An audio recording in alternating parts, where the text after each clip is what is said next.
Oh, hi, and welcome back to the Critical Misses channel.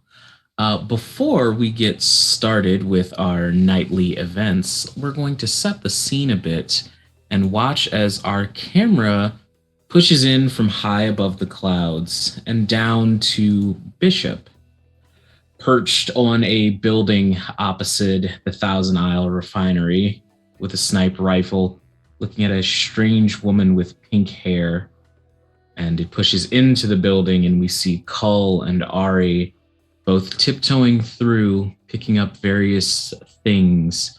And we watch the moment that Cull touches an artifact that is referred to as the Source Amulet. And then it pushes into the back room, where there is a very tired looking person of ambiguous gender, hair slicked back. They look to be of like Mexican descent, and as they are going through papers and folders, they go, "This is bullshit." Of course, the one day that they decide to pull their patrol, it's fucking all part of the plan, of course. And who's gonna get left with the blame? Who's gonna get left with the blame, Jared? And you see a person standing off to the side, presumably Jared, who just sort of goes, yeah, it's definitely bad timing. And they look around and eventually find a paper that they slam on the desk, and they grab this small, very old, like rotary style telephone, which is bleeding edge technology in Duskfall, and they dial the number of a nearby police precinct and say, "Hello, I'd like to speak to Detective LaRose about our arrangement at the Thousand Isle refinery." And you hear the receptionist say back, "Unfortunately, Detective LaRose is still out with the business that we had to attend. We're sorry that we had to pull the patrol, but it doesn't matter if you're sorry, all right? The power went out, and that's not a coincidence, so send someone. We need backup to try and find these people.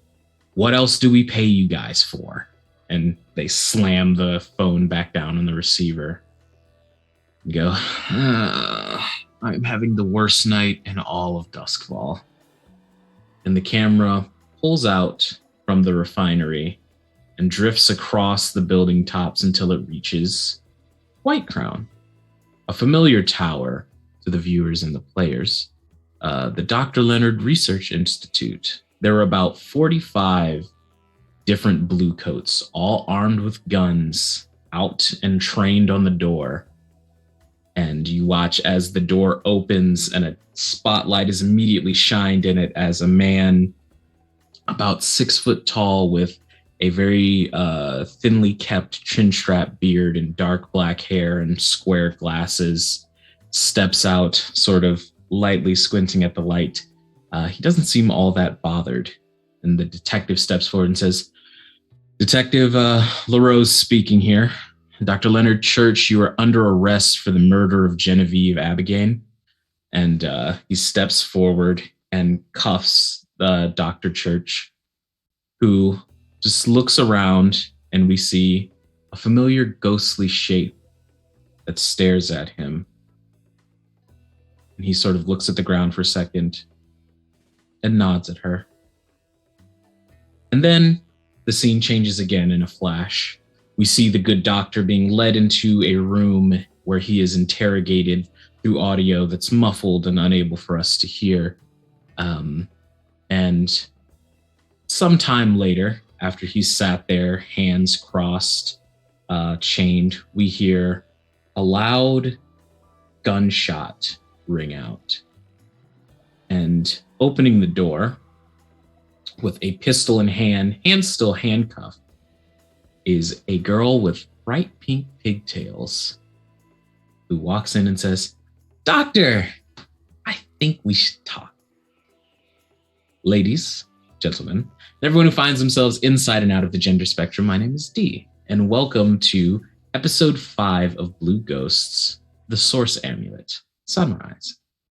With me, I have a wonderful collection of the deepest ne'er-do-wells that you could possibly find on the internet. And we are going to go through and introduce all those lovely people, starting with our resident arcane goth, Max. How are you? I'm good. Happy to be here. My name is Max, and I use he, they pronouns. And on this lovely show, I play Bishop, who uses they, them pronouns. Fantastic. And next up, we have the ever calm and collected Cull, played by Ryan. What's going on, Ryan? A Sphinx, playing Lurk of the Team Cull, both he and pronouns. And next we have the lovely Madame Gandalf. Hello, I'm Madame Gandalf. I play Ari, who's she, her. And she is, I believe, I wanted to say the whisper for a moment, but she isn't. She's the slide. She's a slide here in our group. And so likes to be able to convince people with her feminine wiles and wicked ways. Indeed. And next up, we have our resident cool armadillo. That is I. Hello, I'm Becca, she, they, and I'm playing Nines, they, them, who is tough, but also talks sometimes. I don't know what their character is at this point. I'm just here for the ride. Aren't we all fantastic?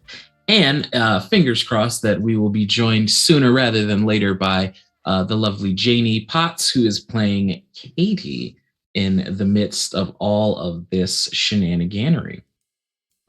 So that evening happens, and eventually you all make your way back to the hideout on Browning Street. Safe, despite Cull and Ari getting separated from Nines, you do manage to all make it back to the hideout, and you have 16 coin worth of gems that you can fence. And Cull also has a very interesting secondary piece that was taken out of the storehouse proper. And what does that conversation sound like when y'all first get back together?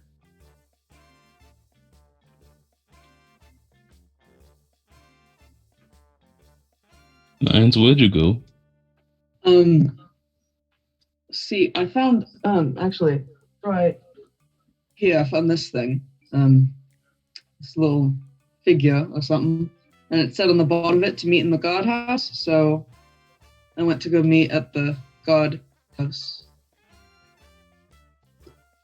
Yeah, I shouldn't have left, firstly. That was bad on my end. Also high as shit. Consider. Who are you meeting? Knights kind of just like turns to Bishop. What was the name again? I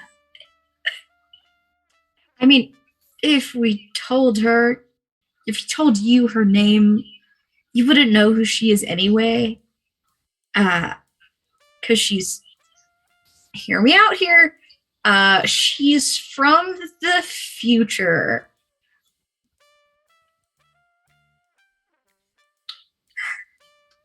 Really? Yeah. I swear. How She many had- fingers am I holding up? 3. She The had math checks out. The math this- checks out. thing. She had a rifle, a nice rifle. She had this thing on it that like makes it quiet. Silencer, she called it. But Oh, yeah, that's what she said. knew all this stuff about all of us, and she had this fancy like little like flat box, and it like had a like words on it, and like you could move them and you could use it for stuff. It's nothing like I've ever seen before. She took the fall for us on purpose. She got arrested for us. Why? She wants the amulet. She offered us $10 million or something like that. Yeah.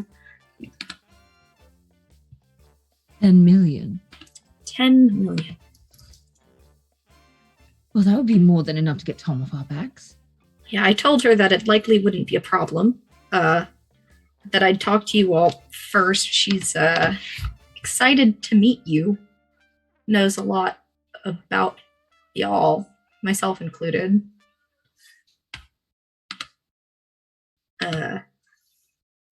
Yeah, I gave her my card so I could go bail her out when they process her at the police station. How do we know we wouldn't end up going from the debt of one person to straight into the debt of another? Rather be in her debt than Tommy Two Kenches any day. I'm wondering whether it's better the devil we know. That's also Well- dependent on if Tommy accepts money. We have the amulet right now. You're not obligated to give it to her, but come down with me and you'll see why I want to. Well, whether she gets this and he holds the amulet, it's up to her, and he hands it to Ari. Ari will immediately tie it around her neck and tuck it right in. You can't Ari- see it amongst all. As soon as you touch the amulets, you hear a fairly small voice just go, "Whoa!" And you feel like it's hard to describe. It's almost the feeling you would imagine you would have if two magnets were repelling each other and you were one of the magnets. There's just this weird feeling of pressure. Not enough to stop you from putting the amulet on, but it's just weird. What was in this drink? No, I think that's the thing. Yeah, there's a Amulet. voice in it. What?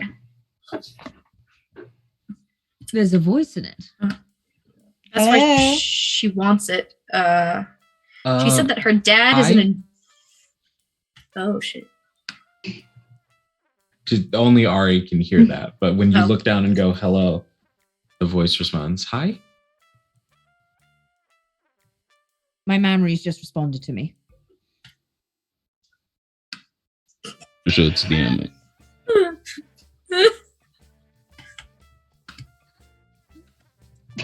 That would be the amulet. I think. Yeah. Ari Theoretically, will amulet. fish it back out and just hold it kind of sheepishly in her hand and just be like, "How are you today?" Confused? That makes two of us.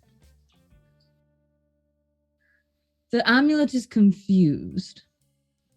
I would be confused if I was an amulet also. So About So what? are you Just being saying- out?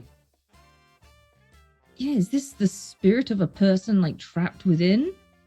Who are you, or what are you? I don't know anymore. To be fair, it was a rather existential question. Okay. So there's a voice in our amulet, Mhm. and this is why she wants the amulet. Something Do we- about AI or something. Artificial intelligence? it's like that thing that guy that you talked about. Arcanotech. Wait, this Genes. was called the source. Mhm. Is it like having a source code for all of the AI to be able to be sentient? Do we know what that is? Are you all right? I don't know. It feels also futuristic and rather strange, and I will admit there's a weird pull to this.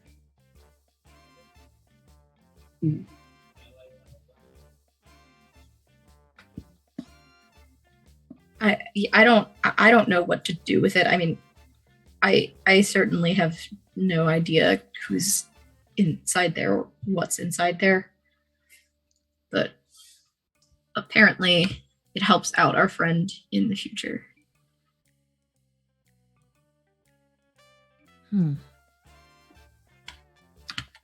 So this is one of those ours not to reason why, ours but to do and die? I don't think that's the saying. And Ari, when the voice responds to you, you see that the center sort of gemstone, it glows a little, like when the voice is talking, and then goes back to being just a gem. Huh. Do you all notice that? You all can see the Glowing. light glowing and then going dim.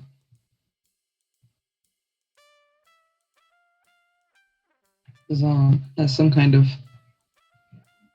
something. So do we really want to hand this to somebody we don't know? No one else is expecting it from us, so it's either we keep it, we sell it to her for $10 million, or we sell it to someone else.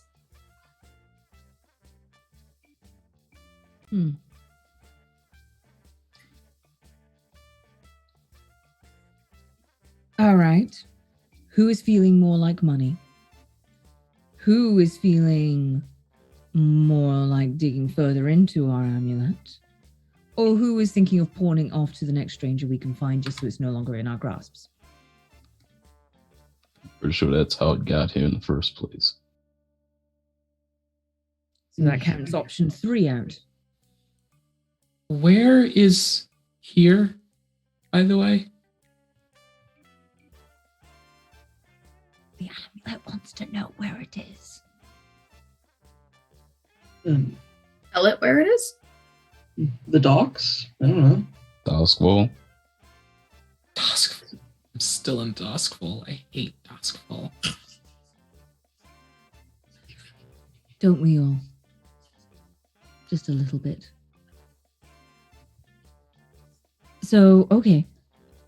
Yeah, we are in Doskwall. We are in the slums of it a bit. But also in some nicer parts, thanks to the wonderful Katie. Do you know how you ended up here in there? Were you always in there? No. No, I wasn't. Huh.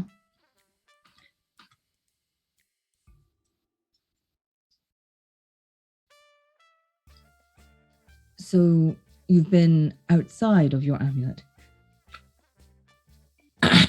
I used to be a person. And then then the voice just goes quiet. It's a person. This has to be a ghost or a spirit or something. Can you ask them if they know Genevieve? Well, they just faded away, but I can try. Do you know Genevieve? Genevieve. I mean, I know people named Genevieve. They know people named Genevieve. I'll work on it. And it's around this time that the door to the hideout opens, surely startling some of you. And Katie makes her way in, fashionably clad as usual. A little bit covered in some rain that wasn't caught by the umbrella, as it has started raining outside. Katie, you see all 4 of your compatriots sort of, not so much Call. Call's just kind of standing there chilling. But you see Nines, Bishop, and Ari sort of all like necks craned over looking at what looks like a necklace in Ari's hand. Oh, is that for me? I mean, if you would like to have yourself a living body around your neck, absolutely. Is it exclusive? I believe that sure you yet. are unable to be separated at this moment. Okay. Is it real? Oh, very much so. Oh yeah. Okay. Sure. And Ari will happily just like pop off the necklace and like tie it around Katie's neck for her. And Katie, as the necklace is put onto your neck, you hear a voice go, hi. Hi. So what does the necklace look like? It looks like this very this very rocky sort of collection of jewels and string, almost like orb-like around a big centerpiece of a crystalline gem that you don't really recognize. It just looks like a big hunk of something that was carved. The centerpiece is probably about as big as the palm of your hand. Okay. And the surrounding gems are like just small little polished circles. This looks really nice on me. Was it whoever's voice this is? Was it yours? Yeah. This used to be my necklace. I have the perfect shoes to go with this. If you ever are not in this necklace and you need to borrow it, you can. I don't think I can come out of the necklace anymore, but thank Why you. not? Well, it was kind of a one-way trip. Oh well, that's thanks. Isn't there something you can do? I mean, this is great taste. I love it. Unless you practice black magic, I don't think so. Do any of you know somebody who practices black magic? I'm sure if we asked around enough, we could find someone. Okay, so let's do it. And now the voice projects to all of you, and you hear the amulet say, "You're just gonna find someone who does black magic? Who are you?" I'm Katie. Who are you? I don't think I have a name anymore. Okay, so we gotta call you something. People used to call me Layla. Well, do you like Layla? Yeah, it was my name. Then you can be Layla.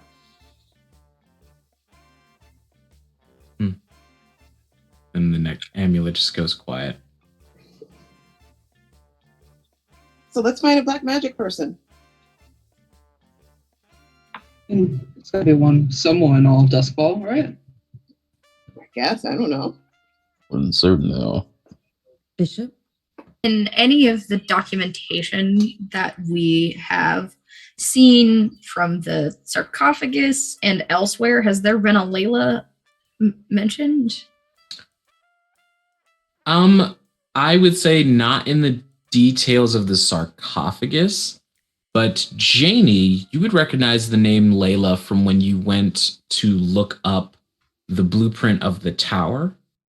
When the original building was owned under the name the Matrix Corporation, it was jointly owned by Dr. Leonard Church and a person named Layla, and you can't recall the last name.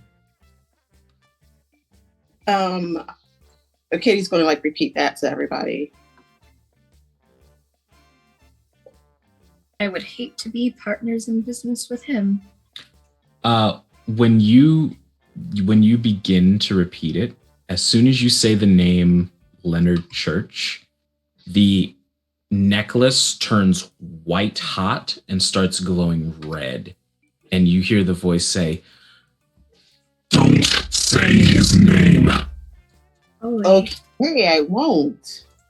Let's just call him that thing. Okay, do that again. That answers a few questions. The necklace cools significantly and goes dim again. Didn't realize you could piss off that many people in one lifetime.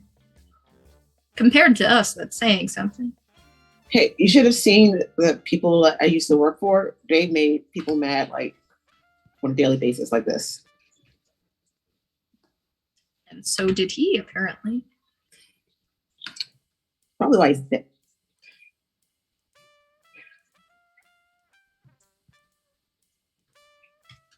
Well, what do we do? I mean, Find a guess black we'll- magic person. And Yeah. what were you working on anyway when I came in here? we just got done with the diamonds. Oh, did you find a nice one for me? I didn't grab any of them, but Ari and Cole, I'm sure, grabbed a lot of nice ones. Yeah, then all the jewels we grabbed in a bag on the table.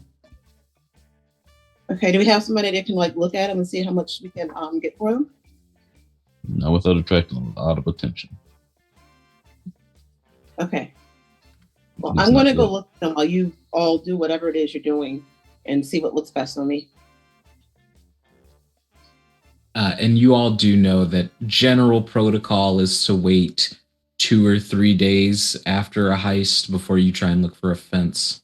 And even then, you got to be real careful moving things that were clearly just stolen. So, but all right. So, you all have convened and sort of broken things down. And with the mention of a fence, we can skip ahead like a pair or so, maybe a trio of days, as time has sort of whittled down. You do notice that in your various actions about the city that the town is officially buzzing about the Blue Ghosts and the job at the Thousand Isle Refinery. You all have a wanted level of 1, which means that you're going to have an interaction, negative interaction of some sort with either the Bluecoats or a rival gang, etc., etc. At some point, people are officially on the lookout for you. Wait, why are people talking about our job if someone else got arrested for it? It's a great question. You Probably can the try same and figure reason out some- what the. Probably the same sorry. reason so many people Great. found our hideout.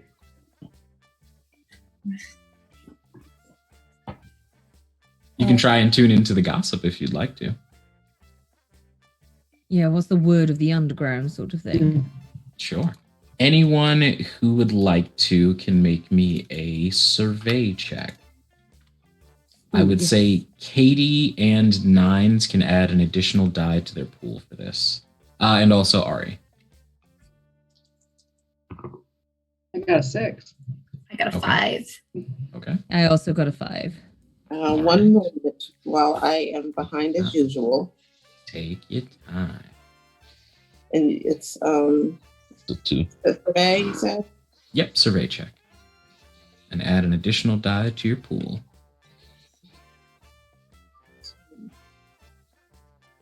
I cannot. I don't know what I did with my sheets. I'm just going to do 1 dice.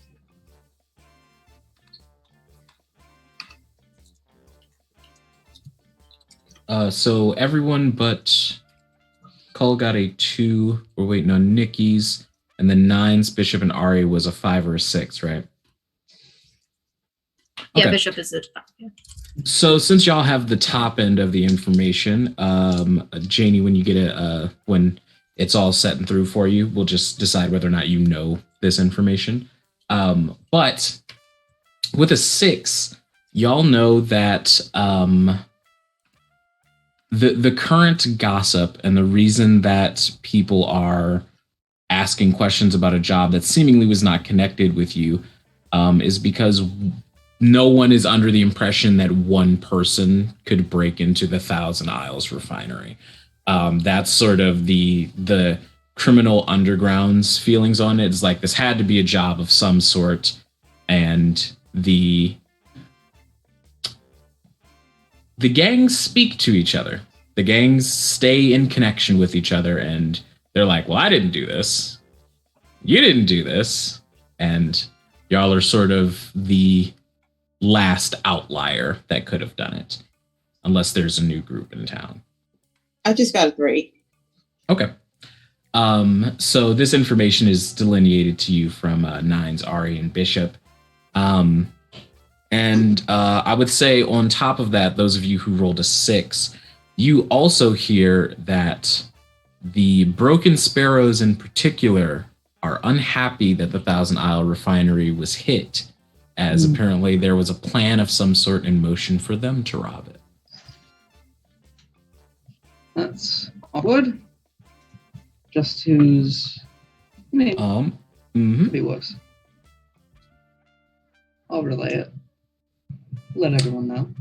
Outside of that, there's also news that reaches word of y'all probably as soon as the next morning that there was a raid on the Dr. Leonard Church Research Institute and that he was arrested on charges unknown to the public, and is currently held at the station that's right near where the lair is.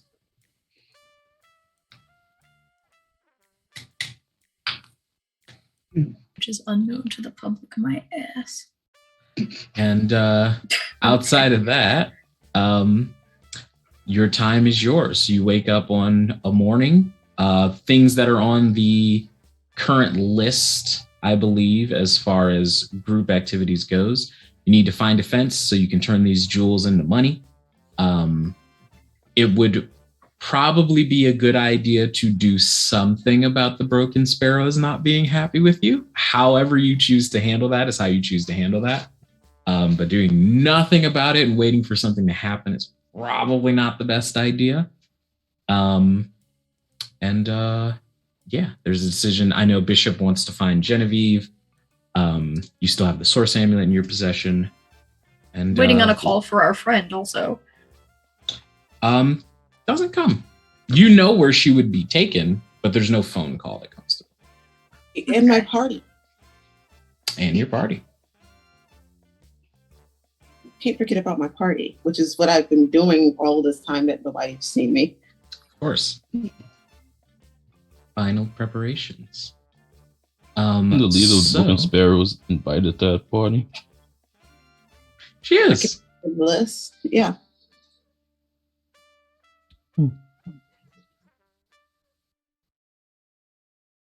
Would make for a fun time. Who would like to go first? Or shall I roll the D6 of doom? Can Katie go to the station and see if she can hire security for her party? Certainly. I know I know that she can't probably do it, but that's something she would do is to go and try to hire them for security. Absolutely. You walk into the station and broach this question to the receptionist, and she like squints and goes, "Ma'am, we're like a governmental police force. We don't really like. It's not like a contract kind of deal. Don't I pay for this? I don't think you do. Well, I can pay. And you're supposed to be like the best, right? And I want the best at my party. Okay.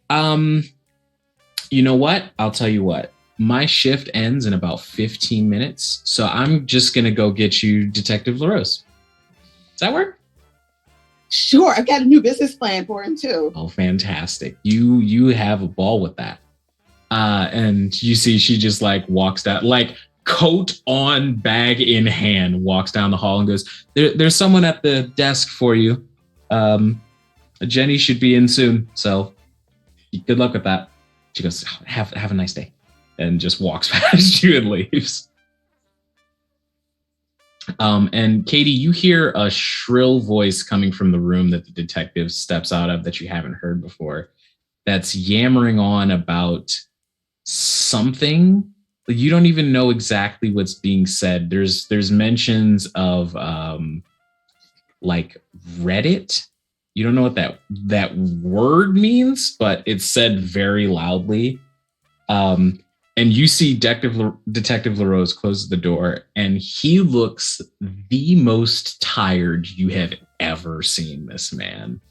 And he just like shuffles forward and goes, how can I, oh, for Christ's sake. Hi. Hi. So I'm having a party and I wanted to hire you all to do my security since you're the best. And I have this new plan for you, and I've got this great cream for under your eyes. Do you want to try it? No, I don't. You look really tired. You should really try this. I am tired. I've been trying to interrogate a woman who swears she's from the future for the past 3 days. I'm exhausted. So do you need coffee? Oh my God. What do you want? I want to hire you all. That's not a thing. That's what you're asking? That's not a service. That's not a thing. So do I need to pay extra for it? Because I want the best security. Get out. Get out. Leave. I will arrest you. Leave. Oh, please don't arrest me. I can get you some coffee. Out. And he goes over to the door and opens it and is just pointing out of the precinct. And here's my business plan. You look over it, okay? I really want you in on this. And I'll send some coffee and what else do you have? Like coffee and what do you guys do? Like, we're police officers. We police things. Okay, I'll send you some coffee over, okay? Just, take some deep breaths and try this cream. I swear it will just get rid of those big bags really fast. And as soon as you are at the threshold of the door, he just closes it. And you hear a deep, weary soul sigh of just being done. She is going to send him coffee. Okay. Just like an order of whatever she can. And she'll go back and tell the people about the strange person who supposedly is from the future and has read something. Wait, she's still there? For like all these days? They never let her call me? I guess. I mean, the detective was like looking really tired about it. All right, let me go put my suit on and go to the precinct. Okay. I sent them some coffee and pastries to start. Did you? Yeah. They like donuts. They're Donuts, cops. okay. So I'll put the order in and you can bring it with you when you go. Okay, I can do that. All right. Is anybody going with Bishop back to the precinct? Katie will try, but I don't know if she's very welcome there right now. Probably not the best idea. Got a picture up on the wall. Do not let this person into the building. Even if they're under arrest. It's like the most Vogue, like fashionable mugshot that you've ever seen. Her name's Alize. Thank you. Wait, better than my mugshot? No, that's what I'm talking. I'm referring to Katie's mugshot. Like it is just the most like glamorous mugshot you've ever seen. Yes. Katie made them take her picture about 3 or 4 times. Yeah, it was a photo shoot. It was nice. And so Bishop, you make your way back to the precinct.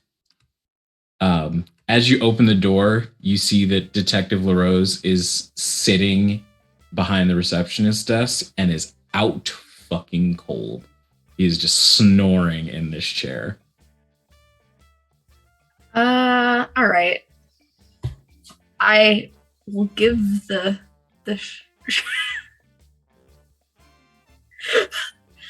and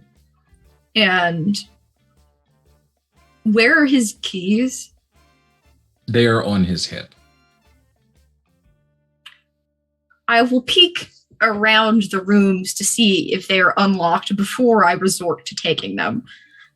You do know that the interrogation room doors are locked. All right. Katie, do you want to make a move, or do you want me to take the keys?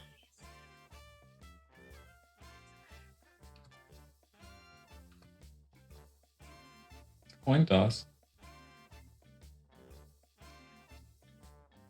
The thing is, I don't think I have a good like stat roll for like stealing stuff like that. So It would be a prowl check. You could argue finesse. Oh, I actually have a dot and prowl, but I don't want to be that guy, and I don't know who's watching in here. So I will reach across the desk, tap on his shoulder, and wait. What? Huh? Oh my god. We don't listen. It's not a contract service. That's not what I'm here for. Oh, thank the Lord. What? You're not supposed to keep a client in holding that long without allowing them to contact their lawyer. I want Alize. Finally. Keeping them in holding. I've told her she could leave multiple times and she fucking refuses to. You're her lawyer? Kind of. She said she didn't have a... I don't fucking care anymore. And you see he gets up and starts trudging down the hallway and unlocks the door and says, yeah, talk to her for as long as you want. See where... Does she... And he closes the door again. Where... Is she from Duskfall? Or like... Do we need to get like a... I wanted to get a psychiatrist down here, but we're a little understaffed since we're not in the best part of town, so they're dragging their fucking feet sending one. But I'm assuming she has a mental illness of some kind. Psychiatry, not necessary. Just tell my friend that you'll send security to her party, and I will hire someone to do it on the way back.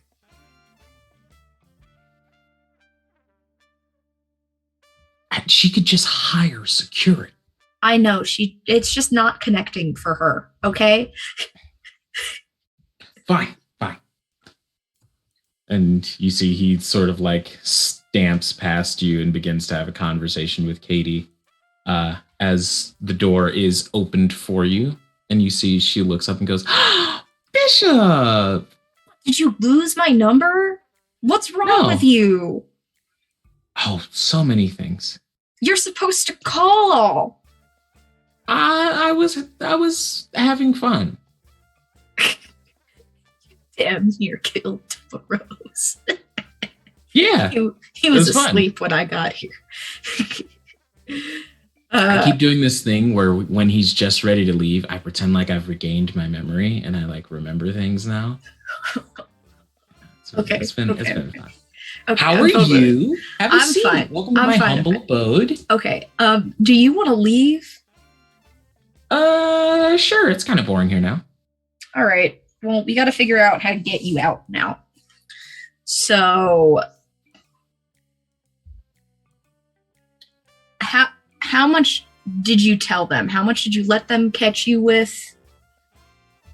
Oh, they caught me standing over the bodies for sure. So they have a charge on you? Mm-hmm. Okay. Well, that's no good.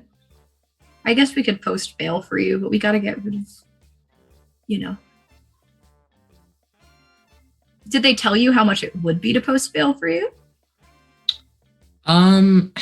Money's weird here. Oh, wait, no. He said that you could leave. Oh, he wants me gone for sure.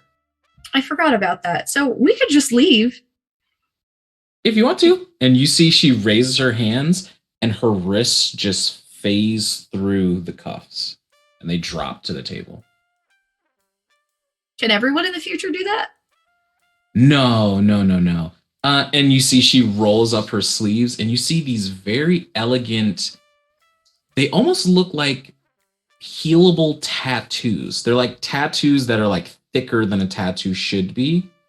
And you see she raises her hand and that tattoo gets like a white outline and starts to glow. And she starts passing her hand through stuff and says, in the world of superheroes, there's this place called Midas Tech that tried to commodify superpowers and sort of like sell them to normal people in patches. And I kept a few. You have any more? Oh, yeah. Plenty. Like on you? Mm-hmm. I keep them in my bra. I wear something a little tighter than that, but all right, that's beside the point. Oh my God, you guys don't have Aphrodite wear yet. Oh, you poor creatures. You know what? Just because I like you so much, and you see she puts one hand on the other and starts moving her hand in a circle, and a tear in reality opens. She reaches through it and grabs this pink Hello Kitty clutch, and she flips it open and grabs this folded piece of cloth and goes, "Here, this will be way better a binder than anything y'all have now."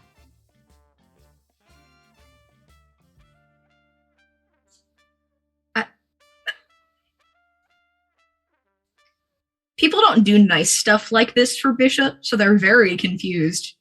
And you see, holding it in your hand, you see that there is a tag on the inside where the clothing tag would be, and it says Aphrodite brand wear. Beauty is what you make it. Thank you. I'm not. It doesn't look change. any more secure than any binders you currently It's have. still a nice gesture. Mm-hmm. I'm not gonna change in front of you because that's weird. Oh, that would be weird. Yeah. For sure. So I'm just gonna. Is that Katie I hear? And you see she stands up and walks out of the room. Here we go. Katie is probably going over her plan for the party and like offering donuts and more coffee. And he's just chugging coffee. And you see Alize approaches and goes, "Oh my God. Katie, it's so nice to meet you." Nice to meet you too. Hi, I'm Alize Pentadragon. It's so nice to make your acquaintance. Oh my God, you're gorgeous. Well, thank you. So are you. Oh, thank you. I've got sort of prison hair, but it works for you. I am a degenerate. This is my friend here, and I'm going over my new business plan with him. And I brought coffee and donuts, and they're going to give me security for my party. That's great. Detective, I'm sorry that I have to leave. I know we were having such a good time. One day I promise that Sudoku's not that hard to understand. It's just ever so slightly out of your range. You'd love it though. And Detective LaRose just looks at all three of you and goes, "I've got someone else that I have to speak to. You citizens enjoy the rest of your day." Can I call you business meeting?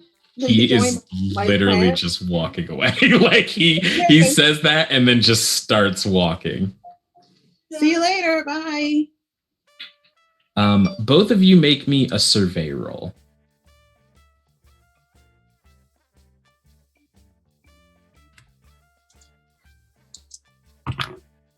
Four. Okay. One second. Sorry, my kid rolled a bunch of dice for me all at once. 2. Okay. With a 4, Bishop, you notice as he turns down the hall and opens a door and walks into it, you see the man as previously described. You don't know that it's Dr. Leonard Church because you've never seen him before. But you see him sitting in a room and he just looks up and locks eyes with you for a second before the door closes. Gotta find Genevieve. Did LaRose leave anything at the reception desk when he got up and left? Out of curiosity. There's normal receptionist stuff at the desk, anything but nothing that is worth taking. Nothing that really looks like it'd be worth your time, like no personal effects or anything like that. All right. All right. We're gonna walk back to the hideout now. Mm-hmm. You're both going to hold my hands on the way back. Oh, yay! Okay. She grabs your hand. Okay. I will walk them both back to the hideout. Alize never walks. She only skips. Skips. Yes. Well, I will walk. And they can move as they please so long as they stay attached to me. Fantastic. And as these precinct shenanigans are going on, Nines. Hi. What's up? Nines, Cull, and Ari, what are y'all up to?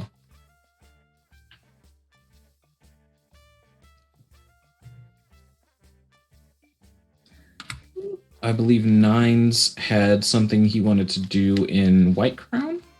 Mm-hmm. Doo-doo. Depends if there's anything interesting happening at the hideout. Hideout's pretty bare. No one seems to be approaching or saying anything in particular to any of you. It's fairly quiet, all things considered. Have I heard anything from that one doctor dude, that one Comorton doctor? Sorry, say again? That one doctor guy that came up and introduced himself to us, whose name I definitely didn't write down. Have I heard anything back from him about the thing I was asking him about? Remind me what you asked him about. I was asking him to check on my sister. I would no. There has been no correspondence. Right.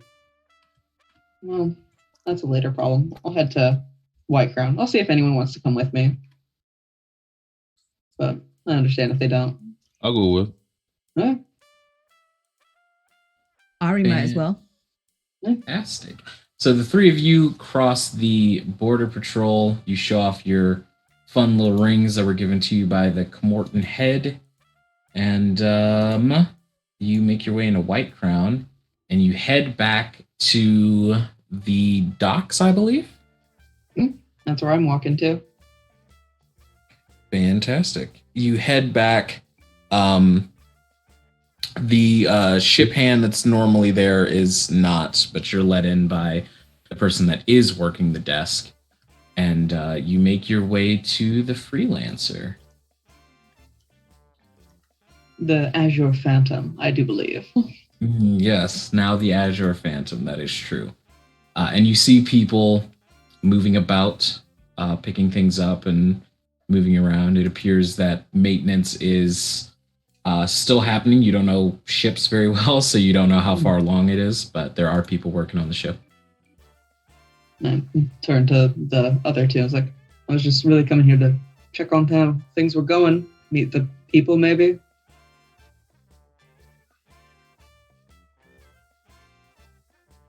Cool. Good talk. Thanks for the... Yeah. Yeah, don't really have much to do since we're trying to lay low. Yeah. I don't know. Honestly, I have no idea if we're ever going to use them. You know? Like, what are we going to use them for? Are we ever going to go on a Leviathan hunt? I honestly have no idea. Doesn't hurt to be prepared, I suppose. I suppose. Oi, you Yeah. three. Is this your ship? Yeah? It's a great beauty. Huh. It's an old Hi. thing, but it's well taken care of. Who's talking to us? You see this like probably 6'6" guy that sort of like wipes his hands clean and walks over and extends a hand and he goes, "Hi, my name's Eddie. Nice to make your acquaintance. This is it's a really beautiful ship you've got here." Oh, thank you. Nines. Cool. Yeah. Ari. Not to be too forward here, but none of you are the man and woman in the portraits aboard. Is this ship new for y'all? Spot it. Second hand, Interesting. really? Well, if you're already up here, here's a couple of things I could show you if you've never... I mean, most people don't come into one Leviathan ship in their lives, let alone two, so I'd assume you need a tour. Yeah. Come on, follow me. Make way, you bastards, move! And you see he sort of like just shuffles his way through the various deckhands who are sort of like, they do look up and like check out the owners of the ship that they've been working on. And as you step aboard, you notice that the wood of the deck is actually like this dyed blue oak planks with a gold bow. And he leads you up to the wheel and explains all the normal ship things, which I'm not going to get into because I don't know shit about ships. But he does eventually take you below deck. And this place is set up like a fine dining hall almost. There's very nice cabinets filled with very expensive china and long white tables with chairs and such. And you do see the portrait that he was speaking of as you step in, and he says, yeah, I sort of figured that maybe you'd be, one of these two, but clearly not. And who they are and your relation to them is none of my business, not what I'm paid for. So no worries on that. Your business is your business. I'm just here to fix the ship. Ari, as you look at this painting, you feel an immediate connection with the painting. And you look at it and you see the man that's been described a couple of times already tonight. And you see this woman with short red hair and these glittering green eyes, and this very almost like a warm, pale skin tone and freckles all across every bit of exposed skin you can see in the drawn portrait. And you know immediately, as soon as you look at it, that's Layla. And you don't know why that just connects for you, but you know for sure. Ari's eyes will widen, but she'll kind of glimpse around, thinking of the new company that we currently have, and not say it out loud yet.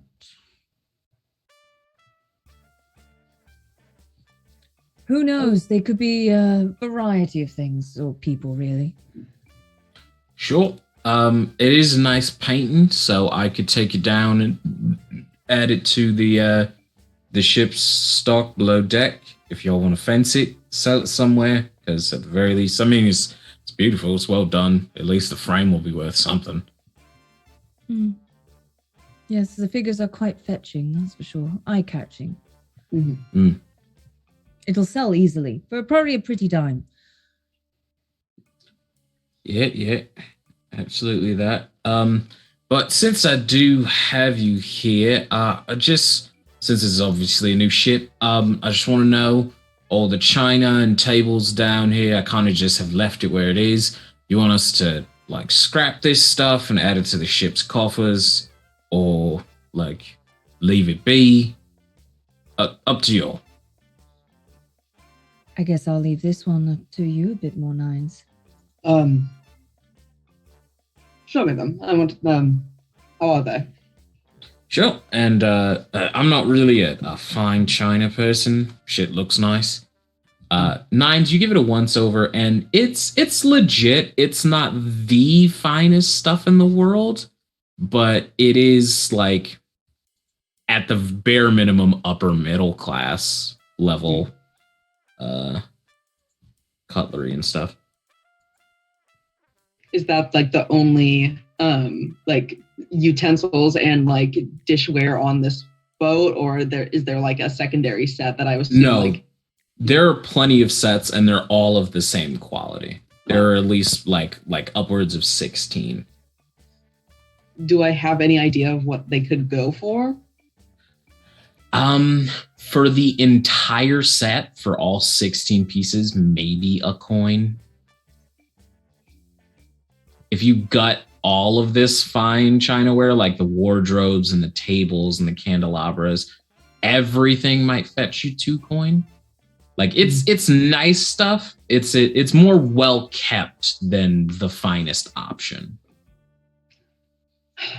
For the moment, I think we should keep it. What if Katie wants to move a party over here? Well, we wouldn't want it to go, undecorated or something. Mhm. Besides, then we have the interior ship shopping, which would be more time. That sounds acceptable. All right. Well, we'll get on that. And then also, I wanted to offer additional services with sort of like freelance crew. I personally have no ship captaining experience, but the guild that we work for, and he sort of produces a card. The guild that we work for do. If you want to just rent this ship out and have it make you money in the background while you're doing whatever it is that you're doing, no offense, but you all don't seem like seafaring folk. Our guild does provide that service. We do take a 15% cut of whatever the trips give back to us, and we also accept tips if that's your leaning. What roughly, on average, does a trip earn? Well, that's a little more difficult to pin down. It depends on where we go and what we find, and if anyone's willing to buy it. Sometimes you can find things and you'll have an egghead aboard the ship who's convinced that it's worth so many coin, but no one else has ever heard of the ancient civilization it came from, so no one really gives a fuck. Pardon my language, sorry. You're good.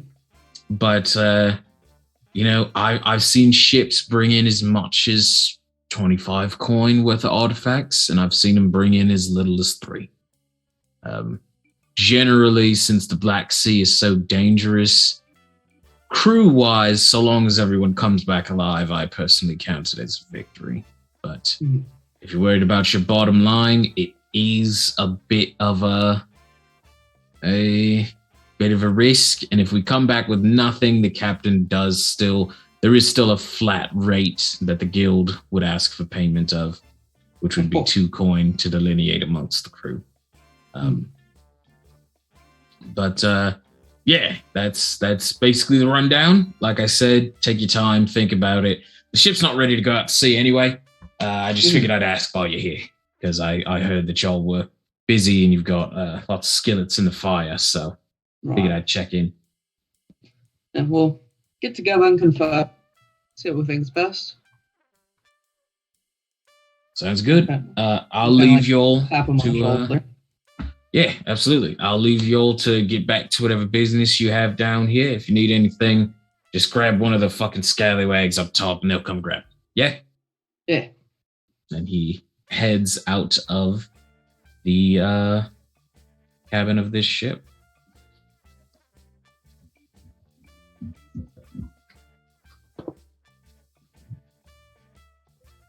Well, now that we're alone, Mm-hmm.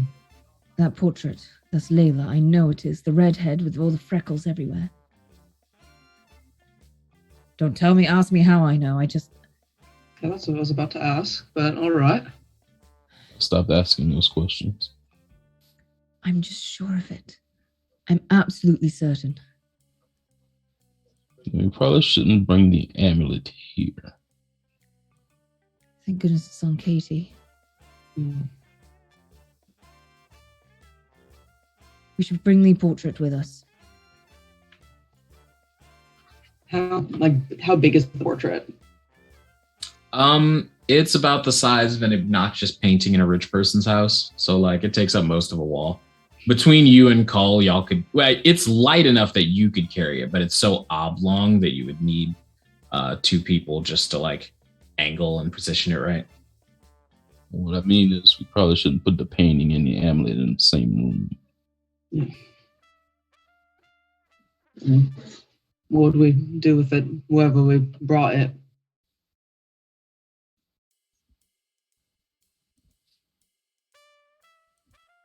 And if we think it's him, I would assume. It was his boat, right? Mm-hmm. Given the reaction to just his name.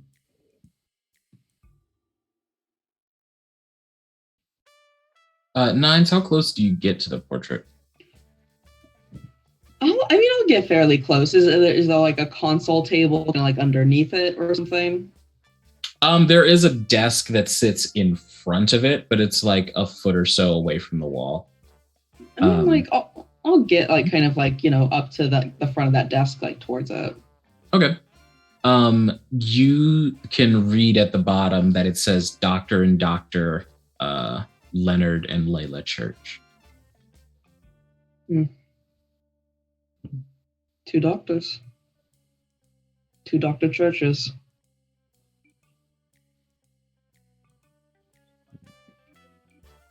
That's awkward. Hey, Ari. You want a devil's bargain? I would say 9s and Cole. This can account for all of y'all. I've already taken one. How bad could it be to take another, right? What's the worst that could happen? I'm tempted. What do y'all reckon? I mean, do we get to know any terms, or do we just... something that is overall beneficial will happen to you while you're aboard the ship? I mean, I'm down for that. Okay. If, like, everyone else is down for it, I'm down for it. I'm down. Let's cause chaos. I'm good with it. Okay. So as you sort of step forward and to the front of this desk, Ari, you see Josiah standing there, the sort of gaunt face, long leather duster, hat, and you see he just goes, oops, and touches the side of the painting, and it doo-doo and falls off of the wall. 9s and Cole, it looks like the painting just fell off of the wall to you two. And you see a locked safe behind this painting.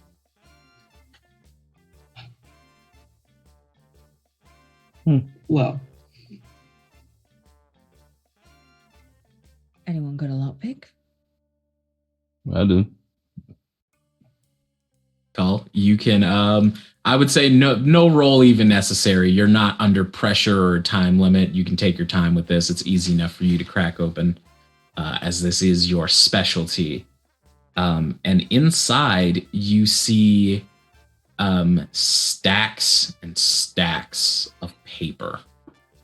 And on the sort of like top tier row, you see a couple bundles of paper money, and what looks like a wedding ring set into the safe. But the folder at the top of the papers, like the page that's on top, says the Layla Project.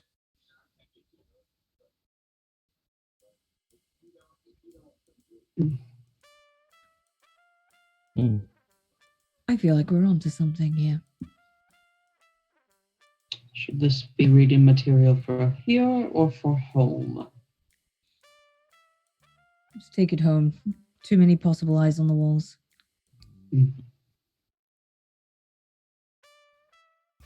All right. So you take the papers and sort of tuck them. As you pick the papers, who's grabbing these papers out of the safe? I am. Okay. Call, as you pick up the papers, you see out of the papers, a key drops onto the floor. Ooh.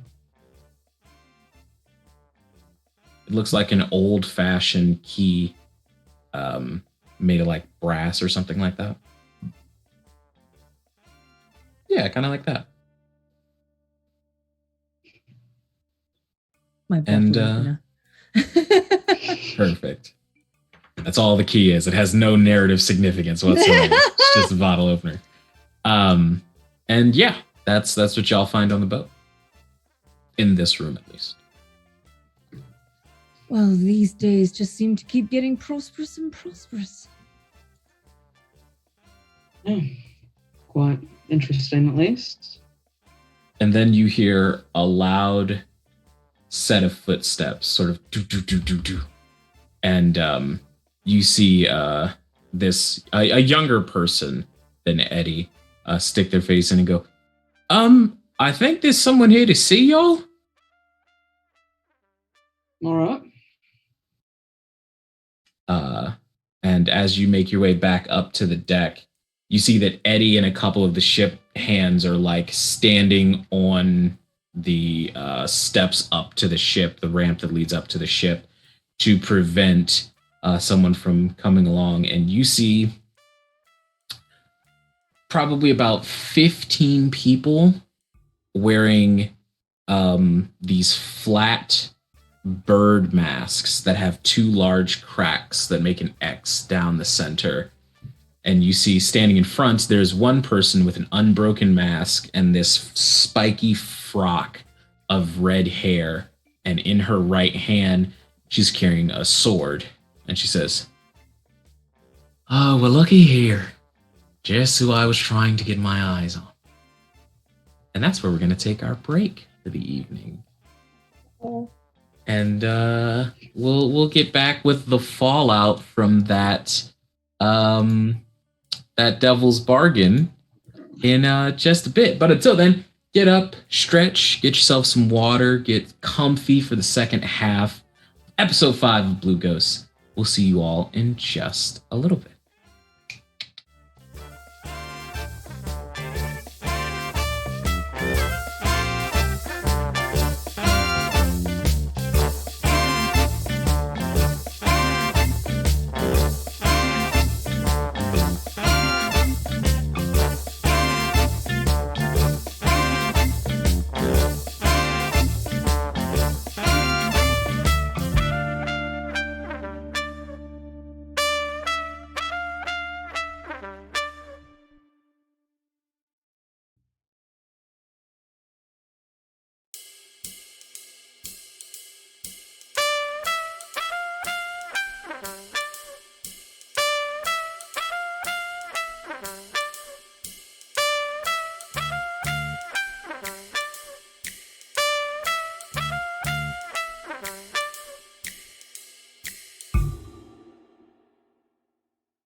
Hello and welcome back. Thank you all for sticking around through that break. Hopefully, you got up, stretched your legs, and got some drinks to settle in for the second half of this, where we last left off. Three of our crew members, namely Cull, Ari, and Nines, were being approached on their boat by the Broken Sparrows and their leader, Jameson. They look up and say, well, I've got to be honest, I was expecting a bit more from the new prospects that I was hearing about, but I suppose my information was good overall. She sort of points with the sword at Eddie and says, your dog hand's loyal. Wouldn't let me step one foot aboard the ship. Nice ship, by the way. Gotta say, maybe there's a hole in my information after all. I didn't know that she had all this. Planning to go out to sea sometime soon? You got it. It's definitely a possibility. How are you, Jameson? Well, I was having a great week, you know? Some of the protests have gone properly. Some of the bluecoats finally retracted some territory, and I got my hands on just the greatest boon in the whole world, and then imagine my surprise when I go down into the tunnel and it's already been blown wide to hell. That's a damn shame. Sorry, what tunnel? We would have thought the news of things blowing up would have spread a bit faster. News travels fast enough. But collapse all the time. I just wanted to come by and introduce myself formally. I've been invited to your friend Katie's party this evening, so suppose you'll be able to see me without the mask, but I wanted you to meet both halves, as they do make one whole person. Well, it certainly is a pleasure. And you see the mask, which betrays no expression, sort of nods and looks at Cole and says, you know, you've got a good point. Tunnels do collapse all the time. It'd be a shame if someone were trapped in them when they went down. Wouldn't it? Would be. Well, I'll get out of your hair. Think your deckhand may string me up by my entrails if I try and step foot on the boat, so perhaps we should just make our way, gang? And you see they all just, like, completely stoic. They just spread, like with the efficiency and discipline of soldiers. And you see she sheaths the sword and says, oh, and by the way, is it a black tie dinner? Am I meant to be dressed up? It's a Katie event. What do you expect?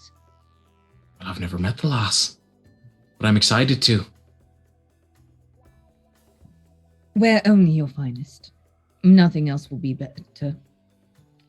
Of course. And you see that she bows, starts to whistle, and then just walks away from the docks. The 15 people in Broken Owl Mess, however, do not follow her. And they just stand there on the dock leading to your boat. Just standing there. You might want to leave. There's no response.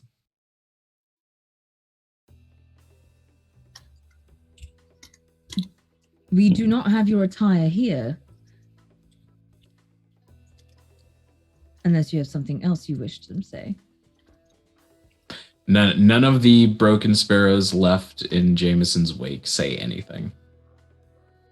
They also don't move, and they're not looking at you. They're still, like, separated, and they just stay there. Probably gonna be one of those things where we, like, turn away from them and we look back and they're all gone suddenly. Wouldn't that be fun?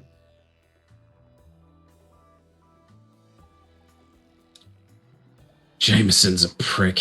And you see Eddie sort of like turns frustrated and walks back aboard the ship and goes, the hell are you lot staring at? Get back to work. And you see everyone sort of like scramble and go back to doing what they were meant to be doing, leaving you three on the gangplank. interesting turn of events again. People really seem to come over here and intrude. Yeah.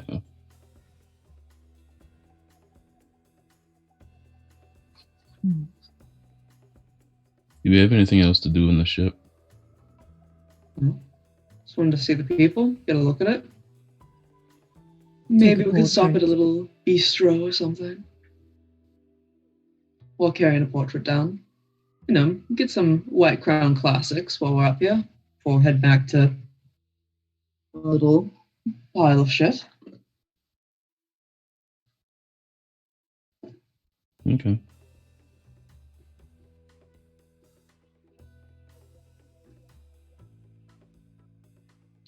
All right. So y'all begin to make your way off of the boat and out of the docks. Mhm. Are we grabbing the portrait first, or do we want to come back and get it later? I have the papers. And I guess we're not really like sneaking it out, really, are we? We own the boat. Are we not allowed to take the property of the boat on and off the boat? I'll just throw a sheet over it in case anyone recognizes. Great idea. And All right. dusty white cloth, the whole like stereotype of taking the Absolutely. portrait under. And as you make your way off of the dock, for every pair of broken sparrows you pass, as you walk past, they make this a bird call. You don't recognize the type of bird. None of you are really, those types of scientists. But just as you walk by, there's just a short little chirp that comes from them. But otherwise, they don't move.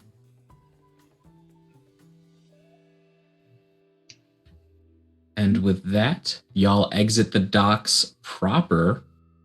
And I will assume that you're going to take Nines' advice of doing some bullshittery up here to make sure you're not being followed before heading anywhere near home base.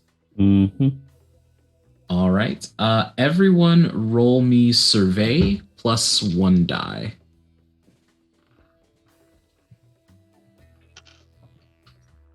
When you say everyone, do you just mean the people heading back? Yes, or- just those okay. 3. Sorry, not 2. everyone. Apologies. 1. 1, 2. You seem to have no tails after a bit of fuckery in White Crown. You seem pretty good. And eventually you head back across the bridge, and you make it back to the lair, I would say, a little bit after Bishop and Katie have already arrived with Alizé in tow. But you do eventually push open the door and see the 3 of them sat in the middle of the room. Ari and Cull, this is the first time that you're seeing Lady Pentadragon, and she's dressed quite ostentatiously. She's not really dressed for stealth, it seems. And you hear this loud music. It doesn't sound like music you've ever heard before, but it is playing off of some device that she's holding. You're not really sure what the device is. What does the music sound like? Sorry, say again? What does the music sound like? It sounds like she will tell you that it's this song called Party Rock Anthem by a band called LMAFO. Okay, so Katie is doing one of those dress up montages doing this. I'm sorry, she has to. Fantastic. Yeah, absolutely. And you have new diamonds to accessorize with, so. Yeah, so you all probably walk into her doing that to this song too. Now Alizé just leans back immediately and goes, "Oh, sup."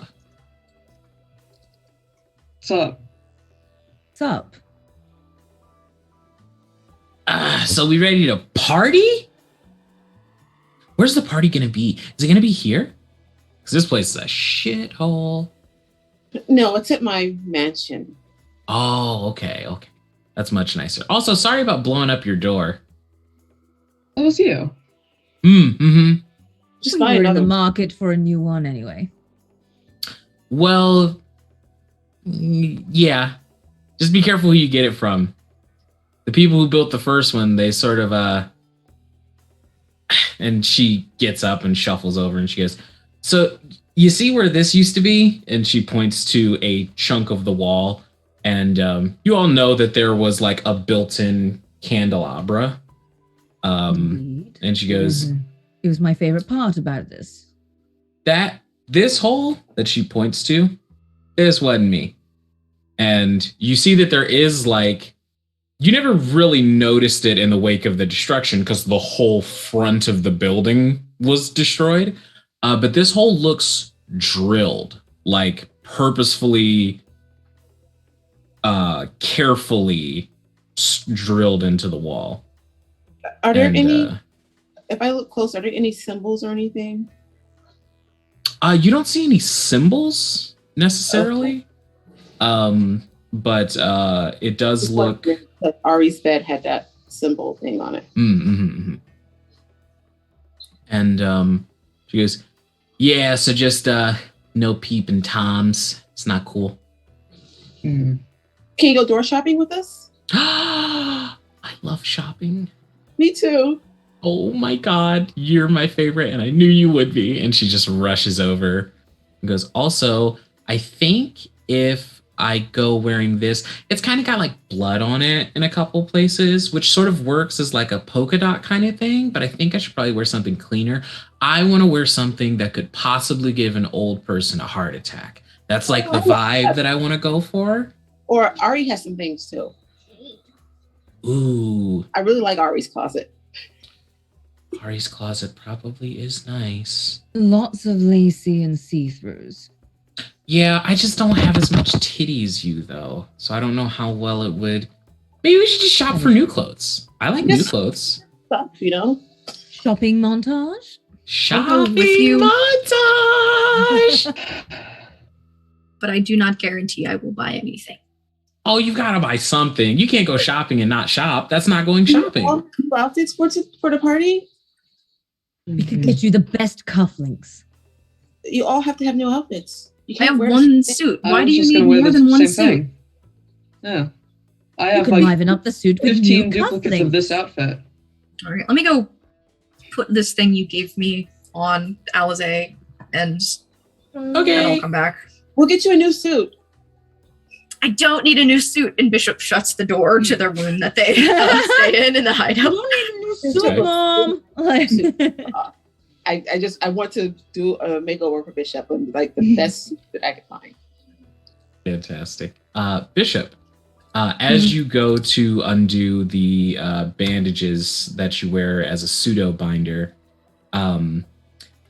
this I cannot stress how much this binder just looks like a tube top. Like you've been told that it's supposed to be a binder, but it just looks like a circle of fabric, basically. It But doesn't. as It doesn't you- have like. Mm-mm. Does it have like a top part? No, it's just like a. It's, Okay. it's just like a hoop of fabric. And as it slips over your head, you pull it down and your chest goes completely flat. And your chest is also completely weightless. And you sort of like stand up Fantasy straighter of for a it. second. Yeah. And you sort of like stand up straighter for a second and you're looking at yourself in the mirror, and if you put a shirt on over this, people probably wouldn't even know that you have a binder on. It is like completely flat chested. I'll put my shirt back on. I will go out and I will just look at Alizé. You love it, don't you? Is this like the same as your tattoo things? That's not an answer to my question. I do, but like, how? I can't say that this one was my daddy's fault. This wasn't designed by him. But Aphrodite brandware is some of the last magic that really exists where I come from. Well, before magic came back. It's sort of this enchanted, like topwear for. It doesn't have to be for femme presenting people. It's for people of any gender identity. It makes the chest completely weightless. If you look on the tag, it has a bunch of different sizes on it, and you can actually set how much of your cup size you want the binder to expand to. And we've got it in bralettes and regular bras and all sorts of stuff. And we live here like this? I know, it's so sad. You guys don't even have Twitter. What? I don't know what that is. Hey, do you have Okay, do you know black, what's that? do you know black magic? Black magic? No. Okay. I know black magicians that Oh, I do forgot magic. we were supposed to find someone that does black magic, weren't we? So Twitter, imagine if there was a big gymnasium full of people just screaming at each other. It's great. That sounds horrifying. Yeah. Oh, it's the best. It's a little dopamine machine. It's great. And then sometimes you doom scroll for a little while and you get sad, but Do they have I feel my anxiety already. of doom scrolling? If we go shopping, at least I know what you're talking about. So maybe we should just go. Yes, let's go. okay, absolutely. And you are all dragged along going to the various nicer clothing stores. Between Katie and Alize, the tips are outrageously high for these hand-knitted tailors. And Alize actually takes you to a couple of places that are smaller stores, like these little hole-in-the-wall stores that have really high quality, like one person struck out on their own to be a fashion designer and is just kind of like trying to make it. And they are very grateful for the business of 5 or so people.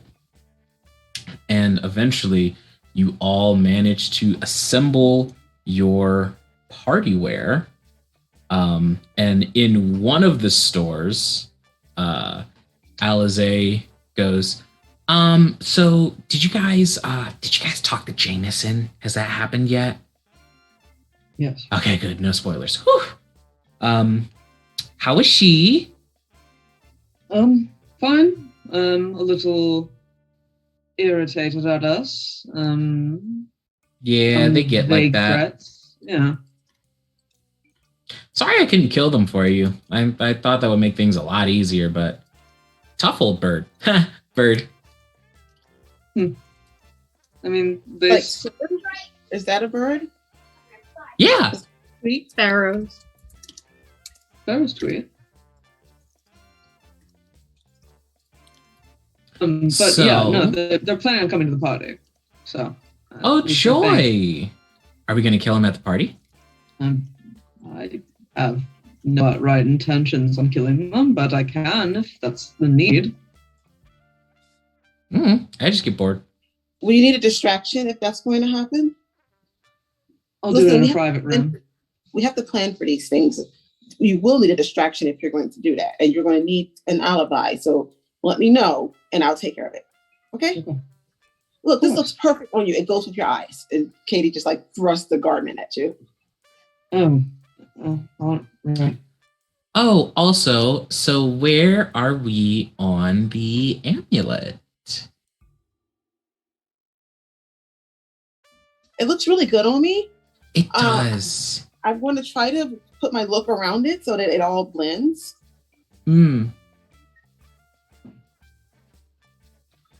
So I would imagine that my deal's been passed around. What are we thinking? Come to the negotiation table with me. I didn't pay attention to it. I was busy with things. Oh yeah. So I'm offering 10 million, the equivalent of like 100 coin, I think, in the way money's done right now.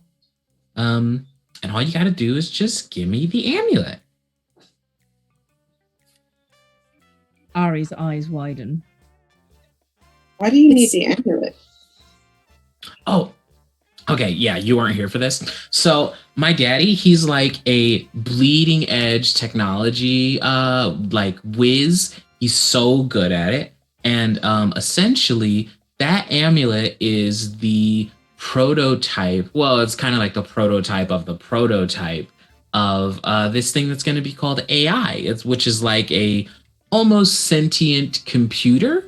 And if I get my hands on that, I can give it to my daddy in the time before the first AI has been made, and he can be the first person to ever do it. Can you get our friend out of the amulet? Well, my friend, I talk to her all the time. I don't know if she talks back. What friend? You didn't know? No, what? I don't know. Somebody explain it to her. I've got to get those earrings. Explain the amulet. Yeah. I I thought you're from mean- the future. Shouldn't you know what it does? Well, that no, how we've- it leads to. We've never gotten our hands on it. That's the whole reason I'm here. Never gotten our hands on. No. By the time, once someone did it for the first time, there was no point in going back to the old technology. We just copied what the first AI was.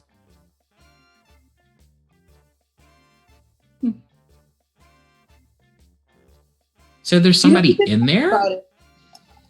Well, A we should source. probably do this after the party because I really got to finish shopping and we need to do something with your hair. Don't you think $10 million would make a nice party? Yeah, but I have money already. Can't all be you, Katie. Well, you can. I can teach you. This was known as the Source Amulet. I don't know whether those words mean anything to you. I know it's the name of the thing that I need. And what if the thing that you need might already have its own sense of mind and well-being? Oh, okay. Y'all are talking about the ghost. Well, she's dead. Who Oh. cares? Well, the ghosts aren't one to rest quietly. Yeah, that's what makes them ghosts. But I mean, who gives a shit, right? It's a necklace. The ghost becomes a problem for your machines. It'll be your problem. No. See, all we're gonna do, and you see she pulls up on her phone. She goes, from what I understand, the original tests that make AI in the first place, they break the necklace in attempts to like harvest the soul. Basically, it boils down the personality till it's non-existent, so that we just have the processing power, for lack of a better term. So the intelligence isn't artificial, it's real. It's stolen from a being that had thought and feelings. Exactly. And it's called the Source Amulet because we're going to take it and fragment it into a bunch of different pieces, and those become the first AI. So what happens when she starts to like not to have her personality back? You just shock her back into place. It's And what not if she, super like, difficult. Matt and burns everybody. She's a ghost. What's she gonna do? You'd be Cole- surprised Cole- what ghosts Cole can looks, do. Cole looks around Doswell, just filled with ghosts that are a serious problem. Yeah. Just saying it. That you really should think about that just in case. And what I don't about listen. just general Mad ghost. respect for the dead? Yeah. The dead don't need respect. They're dead. What are they gonna say? Oh, you're disrespecting me. We're dead. Or They Who could. like, cares? murder you. They No, can be trapped not away me. in little amulets for hundreds of thousands of years to tell their tales. Oh, ghosts murder people all the time. How's this lipstick look with this dress? It is gorgeous. Alize, Huh? you know Genevieve, right? You know about Genevieve? Mhm. She's like a person to you, right? I mean, she's not a person. She talks and like thinks, but she's dead. She's a ghost. She's translucent. She can't affect the world around her. Yes, she can. Okay. I've seen it. I didn't say I don't believe you. I don't, but I didn't say it. Okay, so we have to show you. Y'all are really short-sighted in the future. Well, hello, Pot. My name is Kettle. So we need to show you that the ghost can hurt you. Is that it? I mean, we don't really want you to get hurt. That's the thing. That would really be bad. I think there is a misunderstanding here. I am aware that ghosts can potentially hurt things, but that thing in the necklace is of no harm to me or my daddy and what he's going to do with it. We more than know how to keep a ghost contained. Salt circles, yada yada, the whole thing. We're just going to bend her personality until it breaks, and then we take the fragments and monetize them. Yeah, that's fucked up. Did you even ask her? Why would I ask her? She's Just say, dead. hey, no, just like, hey, we want to do this AI thing. Can we do it? And then there's like not doing the bad stuff. It's just, I mean, yeah, sure, let's do it. And then you have an AI that likes you versus one that might, decide to overthrow everything and kill you. I mean, I'm not a science person, but Either. I would assume that it's easier. It's always easier to force people to do what you want than ask them. No, it's easy to ask. Try it. I mean, you really should. It really Well, depends. it has been working out pretty well with you all. Just asking things, to be fair. Well, we just happen to have the right names and the right faces in the right places. Helps when you have any questions. Indeed. But I think for now, since we've already coordinated the amulet to Katie's outfit, we can't decide on what we're going to do with it until after the party. Because That's otherwise so we would have true. to redo this whole shopping montage. Well, I would absolutely And that love would be to a do that. shame. You Honestly. cannot put this outfit up, okay? I love this outfit, and it goes perfect with everything. Goes perfect together, and it goes with my decorations. I agree. Oh my god, I can't wait to see the decorations. Let's go to this party. Why are we still standing around here? And she walks out of the store. We have to read those papers that we found. Agreed. I'm not taking this necklace off. I don't. You may want to take it off once we reveal the painting we found. Well, I'm not taking it off unless one of you puts it on. Understand. Got enough ghosts to deal with. Be somebody else's. How long Well, is the party? I don't want to lose this to. She's going to look out to see if Alize can hear them. AI. Alize is playing music loudly in the street with no headphones, apparently. Oh, I God. had no idea that that's what they did with it. Then again, I didn't know that there was a person in it when she said she wanted it. What does that statement even mean that the song was saying? Party Hot Rock is in the house tonight? What does that mean? Party Why is there a rock? in Party. the rock. No. Oh my goodness, those shoes. I'll be right back. I have to get them. Ah, the suede. She can't resist a good suede. Okay. I hate to be this guy. I know it feels wrong, but I tried to have a career in morality and it ended me here. Whatever happens to the lady in that amulet is never going to affect us. It's going to happen long after we're dead. Yeah. Why would you have to come back this far to get the amulet? To my understanding, AI exists no matter what. She just wants her father to be the one that invents it, not somebody else. But why now? Why not before? Why not after? Because we were robbing the place anyway. Well, assuming this amulet is pretty durable, you can pick it up at any point in time in the future. Beats me. You might be able to ask her. She might tell you. She doesn't really pull any punches. She doesn't lie. No motivation to. Exactly. And if they were to, I would hope I would know. One of the slide powers is you can tell when someone's lying. Very sure she's not lying. She has no need to lie. So you can just ask her why, then she'll tell you.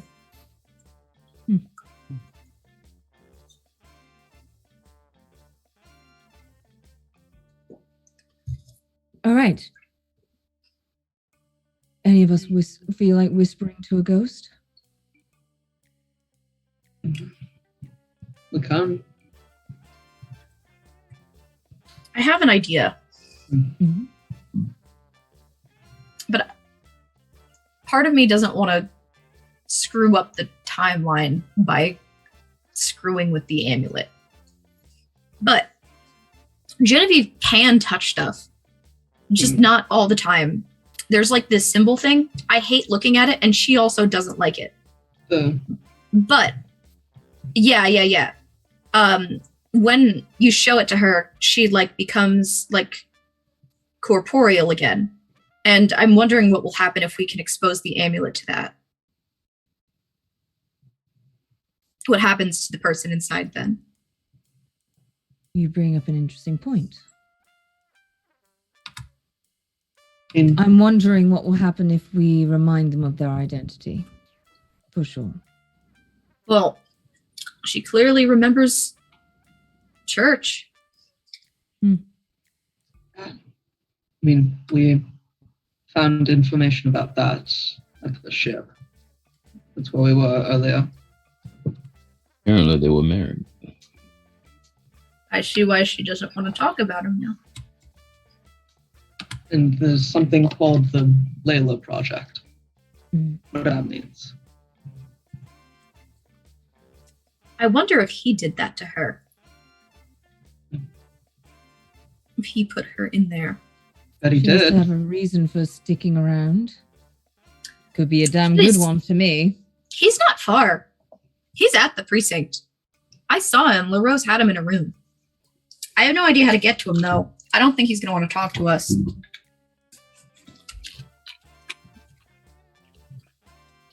I mean, we keep stealing his shit. I doubt he would want to talk to us. Yeah, but he's also in a holding cell, so he can't run. We just have to get inside.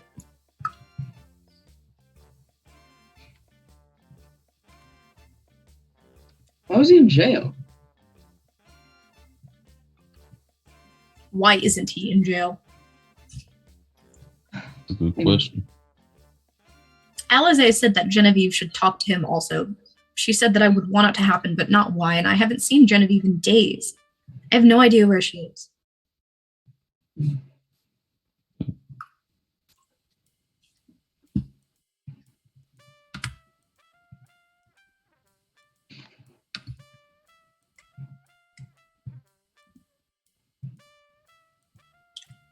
With that, I believe you all are dressed and you have about an hour before this party takes place. And oh my goodness, lollylagging. Thank you so much for dropping that sub bomb. Goodness gracious, Lord Almighty. But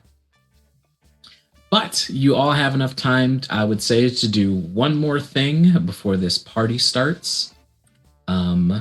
What would you like for your thing to be? I was incorporating his entire light load into his outfit. Okay. Absolutely.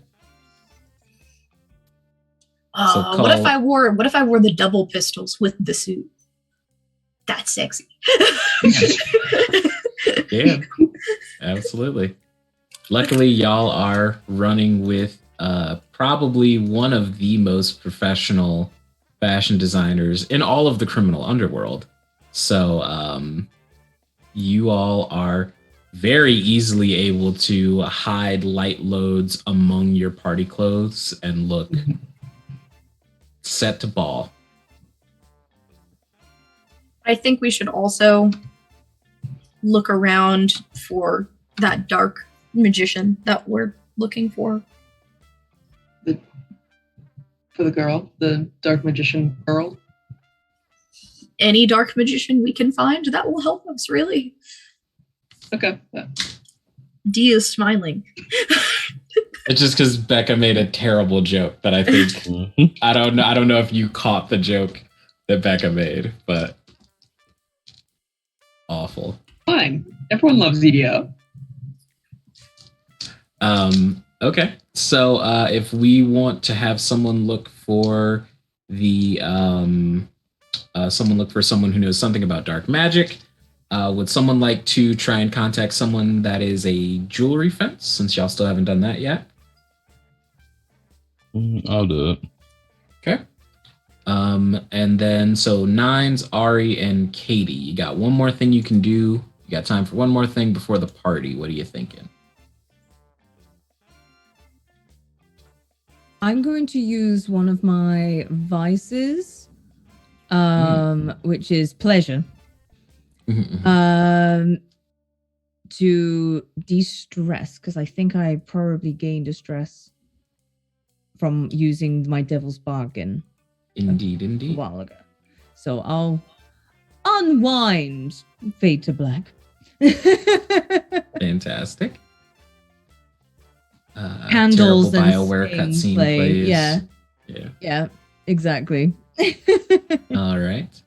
And then Nines and Katie, what do y'all got? Or are you just gonna vibe until the party starts?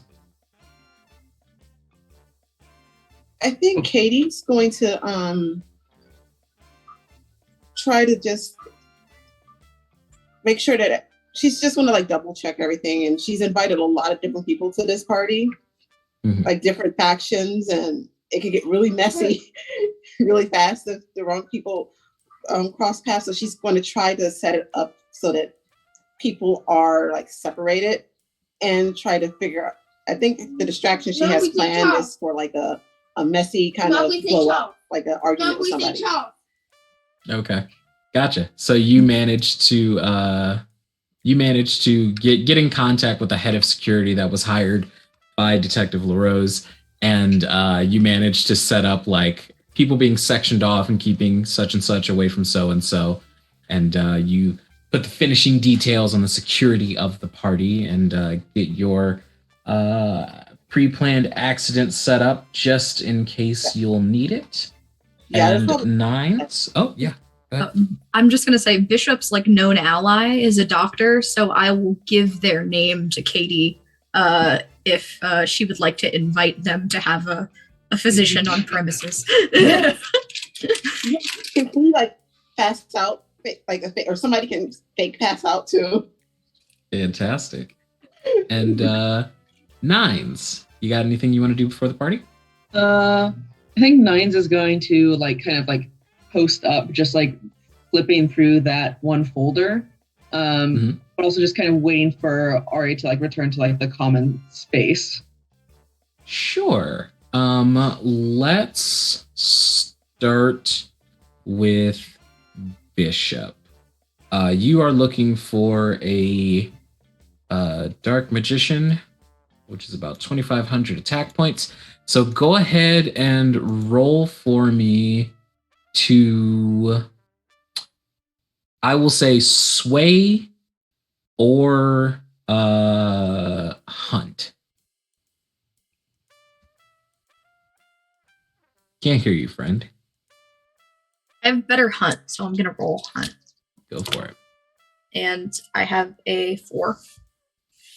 Okay. With a 4, you go through a lot of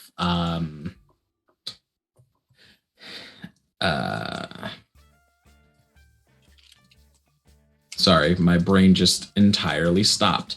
With a 4, you manage to make your way through some of the seedier places, and you don't manage to find someone explicitly that works in black magic, but you do get a tip on someone who knows something. His name is Ander Nilo, and he's currently out of town. But you've been told by his associates that he'll be directed towards you once he returns. Okay.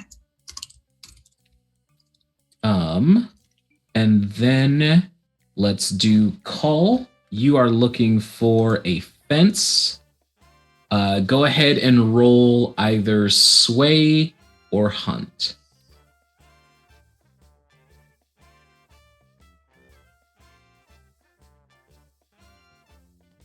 Hunt. Okay. 5.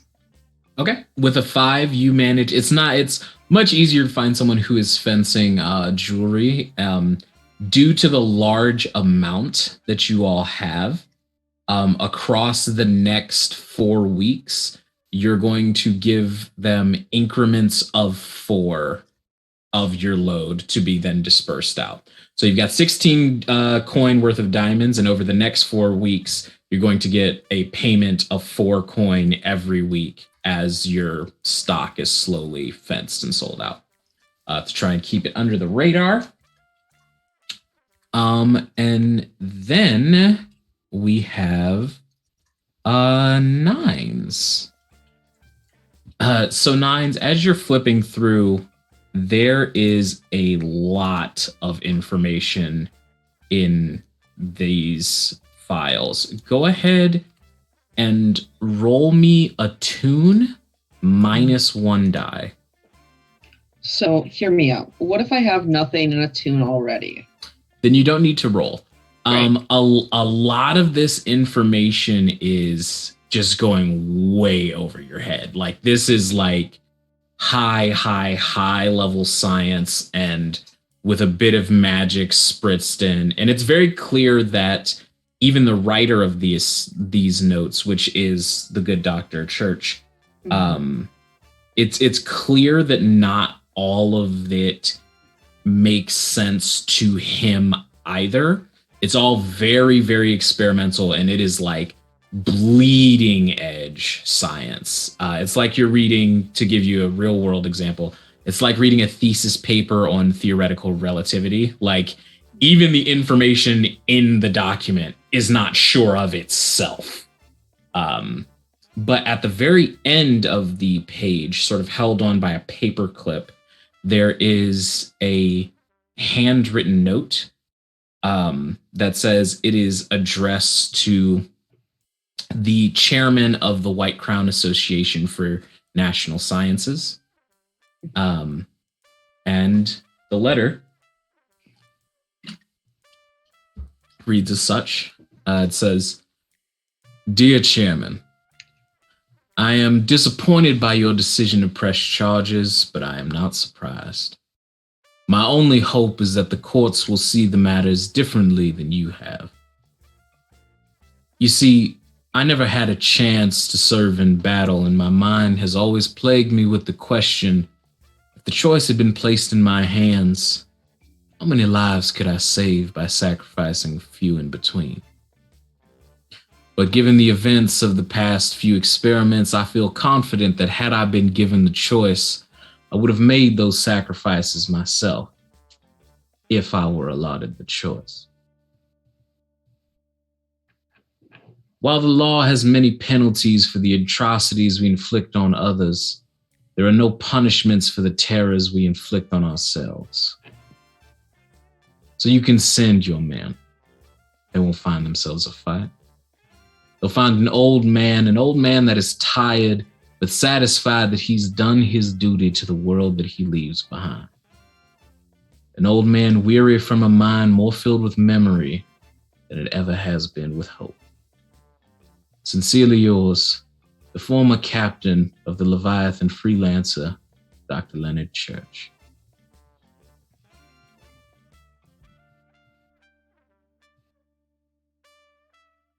And that is the end of the letter. It doesn't seem that it was ever sent out.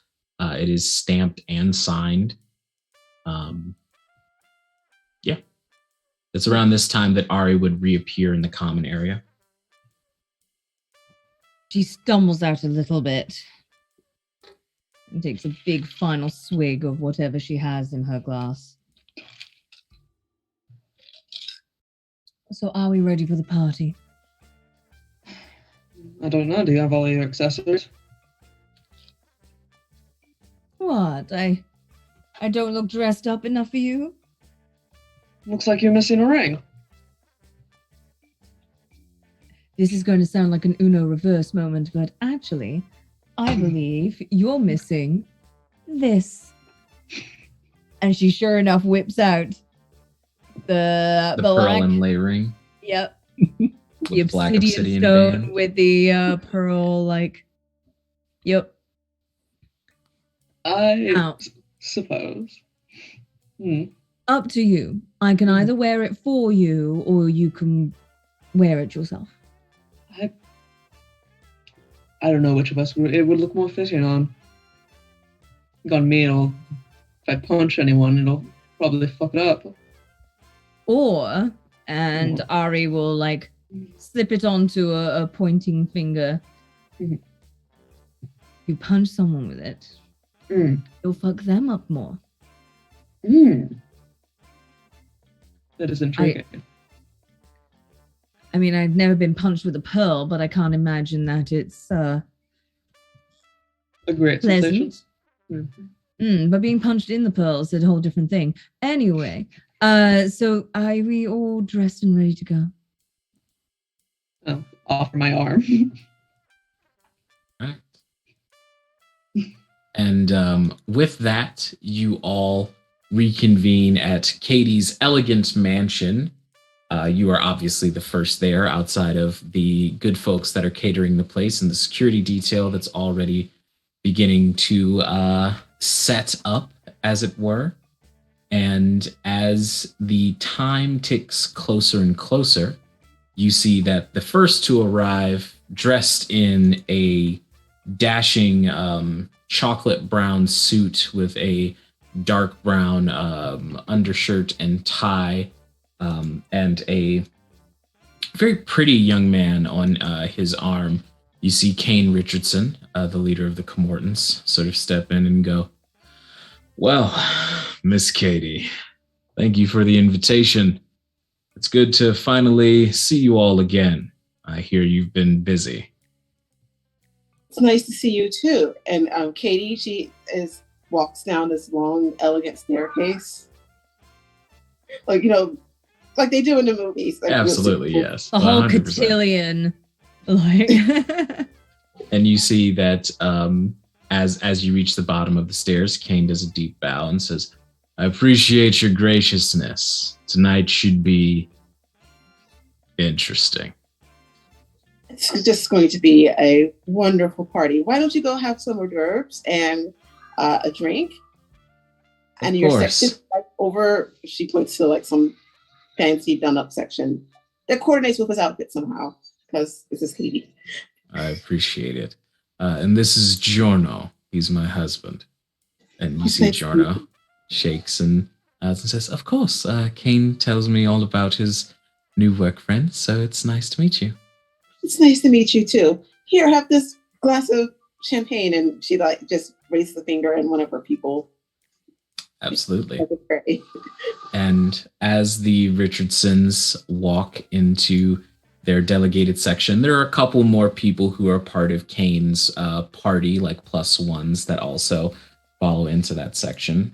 But eventually, you see another form appear, and it is in an all-black suit with golden trim and a solid gold owl lapel, hair slicked all the way back, and these, what you can now see, since there's not a mask, these dark red eyes and two scars, sort of parallel scars on the cheeks.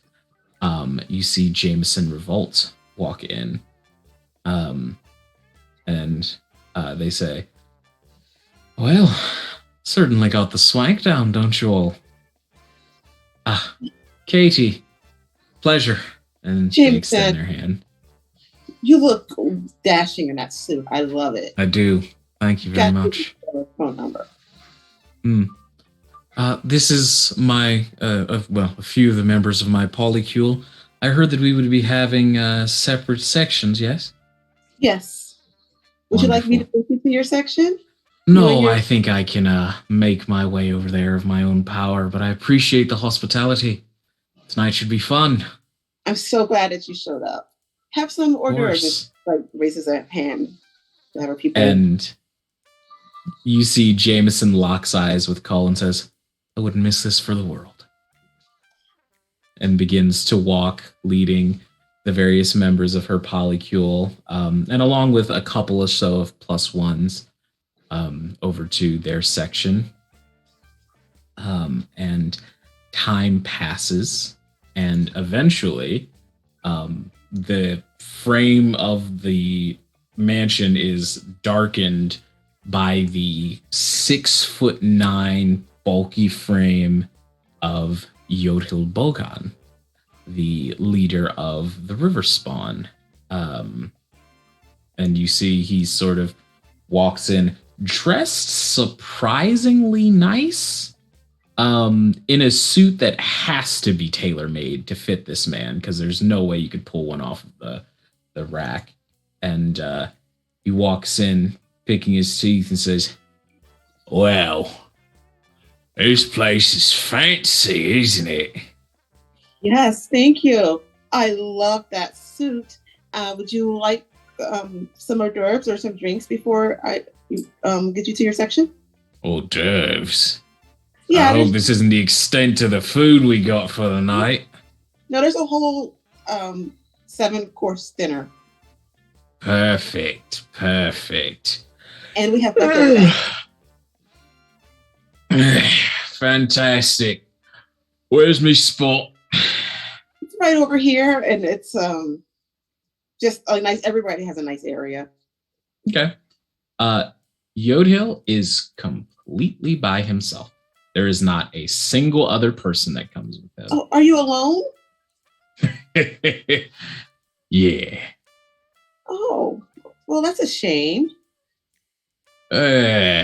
Those fucking bastards don't deserve a party as swanky as this. It's only reserved for us socialite types, ain't it? Well, I tried to invite as many people as I could, but since you're by yourself, do you want to sit with more people? No. This'll be fine. You, keep the fucking hors d'oeuvres coming. You can just set the tray down, mate. Save yourself some time. Do you need anything else? Got any whiskey? Yes, I do. I'll get you the finest top shelf whiskey. Don't bother with all that. Just get me you ever heard of a Fireball? Yes. Cheap stuff, comes in a plastic bottle. Yeah, I'll get you 2 or 3 bottles of that. That'll do, wonderful, love. And he just sort of starts rocking back and forth in his chair and is just eyeing the other 2 sections. And Katie, that's about all that you're expecting to be at the party. So you are somewhat surprised when the door opens again, and you see standing there in a very finely pressed crushed velvet, sort of this crushed blue velvet suit and a tie, very smart glasses, a little bit of gray in the beard that seems to be freshly trimmed. You see Dr. Leonard Church, who says, apologies, I understand that I'm a little late to the festivities. Pleasure to make your acquaintance. I must have lost your... Do you have your invitation? I do. I'm the +1 for a Mr. Detective LaRose. Oh, that is great. Let me put you in my section where you can read my new business plans. Certainly. I didn't know you were an entrepreneur, Miss Katie. Yes, I am. And you should really get in on this business model. I mean, you have to put a pretty hefty investment in, but if you bring more people in, you'll make it back. I see. You know, the person at the top makes the most, and it kind of trickles down to everybody else. Yeah. It's great. You're going to love it. Are you still wearing the source amulet, Katie? Yes, I am. And he looks at the amulet and says, "We have quite a few conversations we should have." We should, and you definitely should join my business. And I can have hors d'oeuvre for you if you like. I'm fine, thank And yeah, just let me just get you seated. you. Of course. And I then realize. I'll give you and a product sample. Of And you can course. sign the contract tonight if you want. I realize that the hostess of a party has many duties under her umbrella, but if I you do. could make time for me and perhaps also gather your co-workers, I'd love to have a chat. My boo? And he looks around until he spots Nines, Cull, Bishop, and Ari. And he doesn't say anything, he just says, "Just if you have a chance." Oh, He yeah, sort if of I have a steps chance, over but and sees. I'm by myself. Unless you want to meet the rest of the team you'll be working with for my product sales. You're just gonna love this business plan. Perhaps after the appetizer course. Perhaps, but I'll just give you all the information as it is now. I can get one of my servants to like go over the whole plan with you. You can take notes. Do you need a notebook? A pen? I have a very good memory. Thank you. Oh, you though. should definitely take notes though. And I'll get you some samples. I think you have a little bit of excess grain, so I've got a sample for that and for those bags. And you got that thing. I didn't want to talk about it, but yeah, I'll be back. And Katie like rushes off. And as Katie walks away, you can hear him say, "Just as LaRose said." And he just sits there. He like the wait staff offer him drinks, appetizers, hors d'oeuvres. He's not interested in any of it. She is going to give him like a little basket of like cheap off-brand cosmetics that she's put a label on. Yeah, fantastic. Okay. I have a question for the crew. Hi. Do you plan to do anything during this party? Are you going into this with the mindset of you want to try and get rid of one of the rival gang leaders or steal something or anything like that? Or is it just a party and y'all are on guard in case shit pops off? Information, maybe at least. Kind of using the looser, liquidized lips of the public, and also the more intimate, casual atmosphere to see if we can pry any more information. Heck, even finding out a little bit more possibly about Layla and the amulet without drawing any attention at the same time about Layla and the amulet. Okay. Yeah. If we could find out anything like that, because if there was anybody who's going to be in the know, it's the people who are in the know enough to be able to get invited to this party in the first place. That is very true.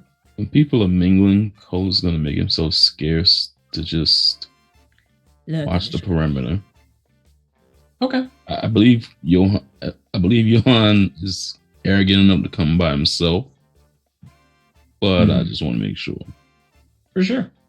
You go outside and you sort of case the building. Make me a hunt check.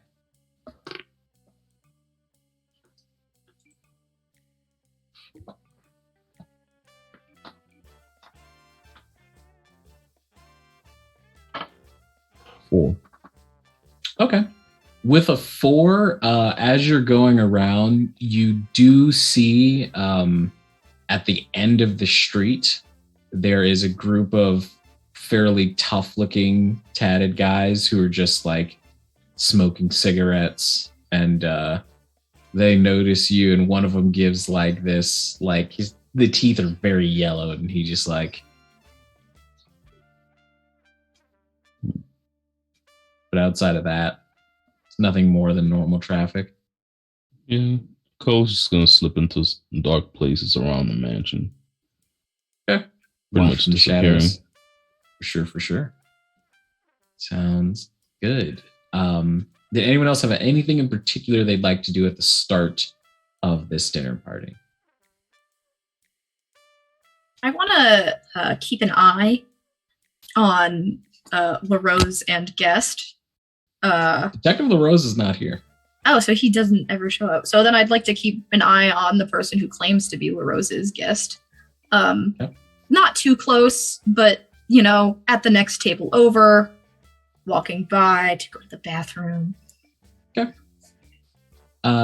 He doesn't seem fairly interested in mingling with most of the other people here. He's just waiting to see if Katie will come back for the rest of you. And outside of that, doesn't eat anything, doesn't drink anything, just waits at the table. Katie will inform everybody of him being there, but she's not going to tell them all to meet. Instead, she's just going to keep having the service, or she'll deliver herself these cosmetics that she's put a label on. Okay. And the price list. Gotcha. Fantastic. She's really enthusiastic about this. Yeah, and he listens patiently to everything you say. You can tell that has no interest, which I'm sure does not deter Katie in the slightest. That makes her even do it even more. And the whole time he's completely even keel about it, just very calm, yes and no answers. Well, does he sign a contract? He does not.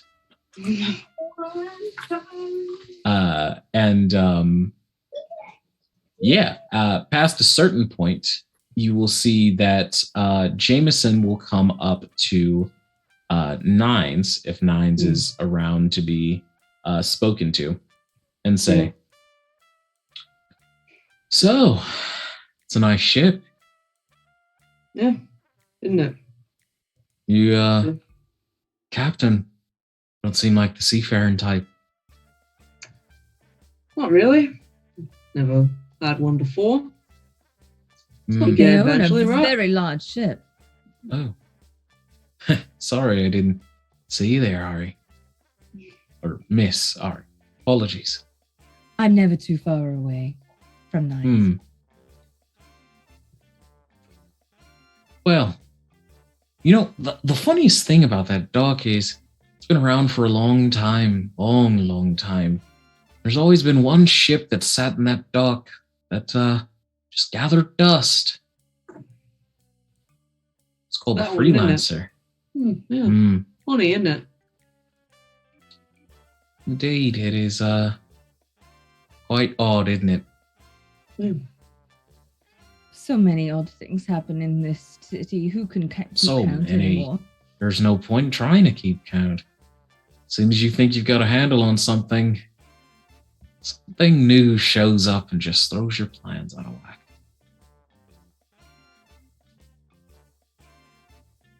But lovely place, Miss Katie. I mean, this place is gorgeous. Decorations, everything's color coordinated. It's a bit blue for my taste, but Well, that's glad my to be a favorite. guest. It's so I have to decorate it like this. What's your favorite Nothing color? wrong with that. My favorite color is green. So your party will be decorated in green. I'm not really the partying sort. I don't throw them, at least. Oh, so I have to throw you one? Is that what you're saying? I'd be glad to accept that. Yes, and we go on a shopping trip before I throw it, okay? Oh, I'm not really one of the shoppers, but yes, that's shopping. You're shopping with me, yes. Let's set it up. We'll talk about it. That's the thing. You can't really say no to shopping with Katie. It just happens. I'll be by. And I'll let your people know, and I'll be by, and we'll just go shopping. It'll be so much fun. Well, that's the thing about Mix Jameson here. They have a tendency to say no to a lot of things, don't they? And you see Kane is approaching with a lit cigar. And he says, they have a habit of breaking social norms. And you see Jameson immediately sort of straightens up and says, "Oh, Kane, I believe I didn't smell your cigar smoke coming from further away." I mean, why bother with social norms? Just do you. But we are going shopping, all of us. And you see Kane sort of nods and goes, "I think that'd be quite an enlightening experience, personally." It will. You're just gonna love it. I have such great things picked out for you all. How's Miranda, Jameson? And Jameson nods and goes, she's doing fine. How's your husband? I see you brought him along. He's not going to get too deep in the bottles, is he? And then Kane goes, well, knowing him, he's probably going to be need to be carried out of here, but I have people for that, so. I have a room if you need him to rest for a little while. That's so kind. There's a doctor here somewhere. I tried to plan for everything.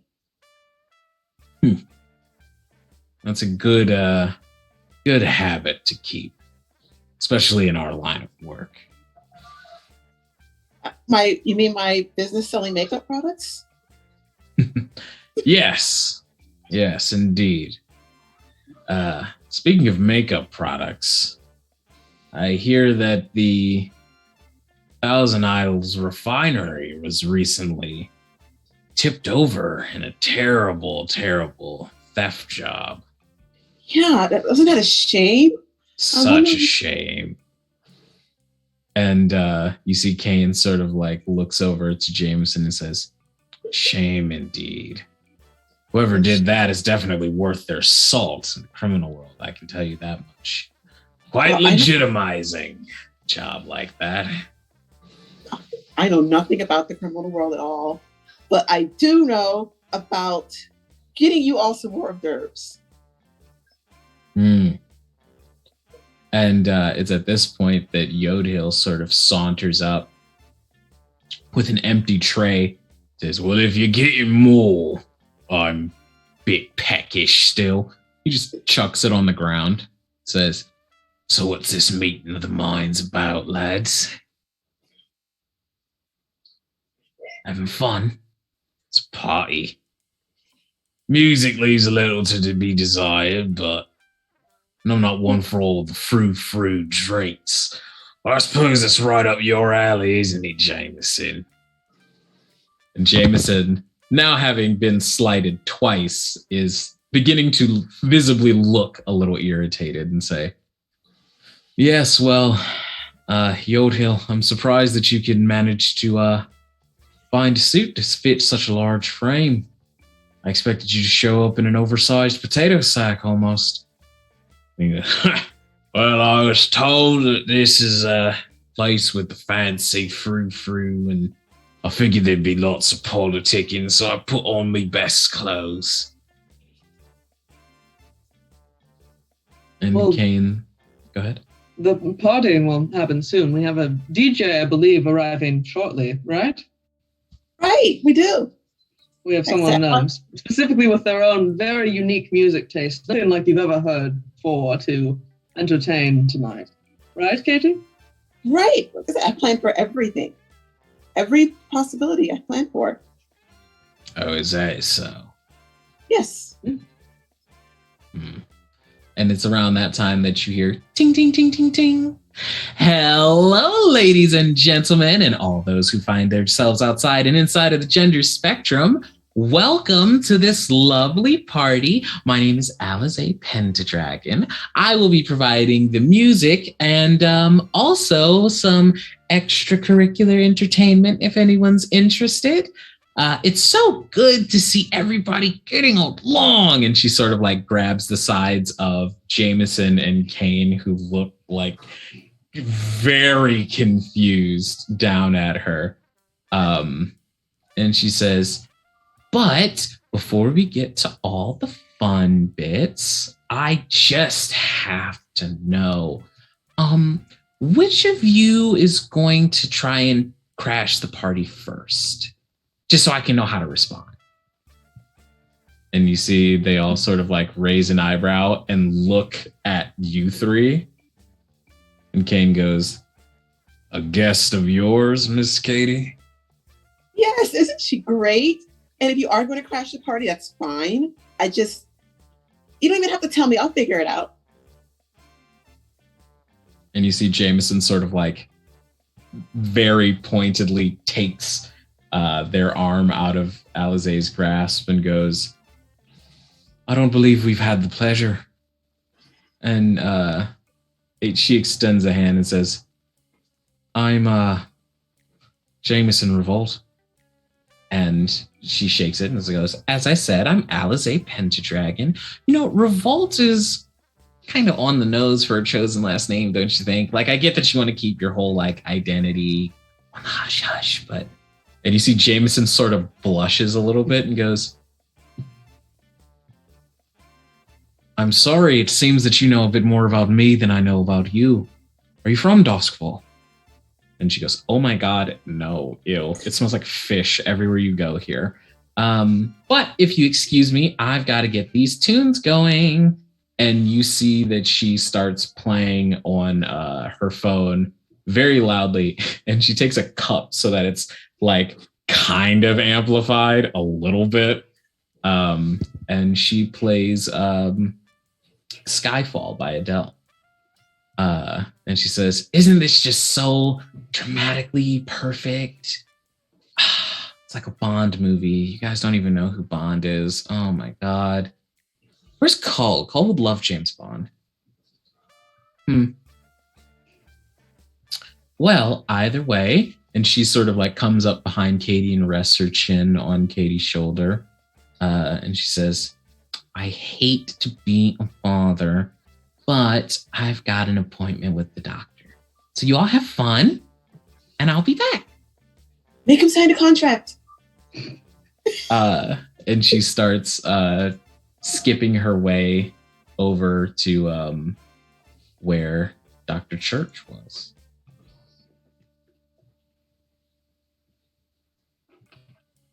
So Well, I think they're trying to. I think she might have people trying to sell him those products too. Fantastic.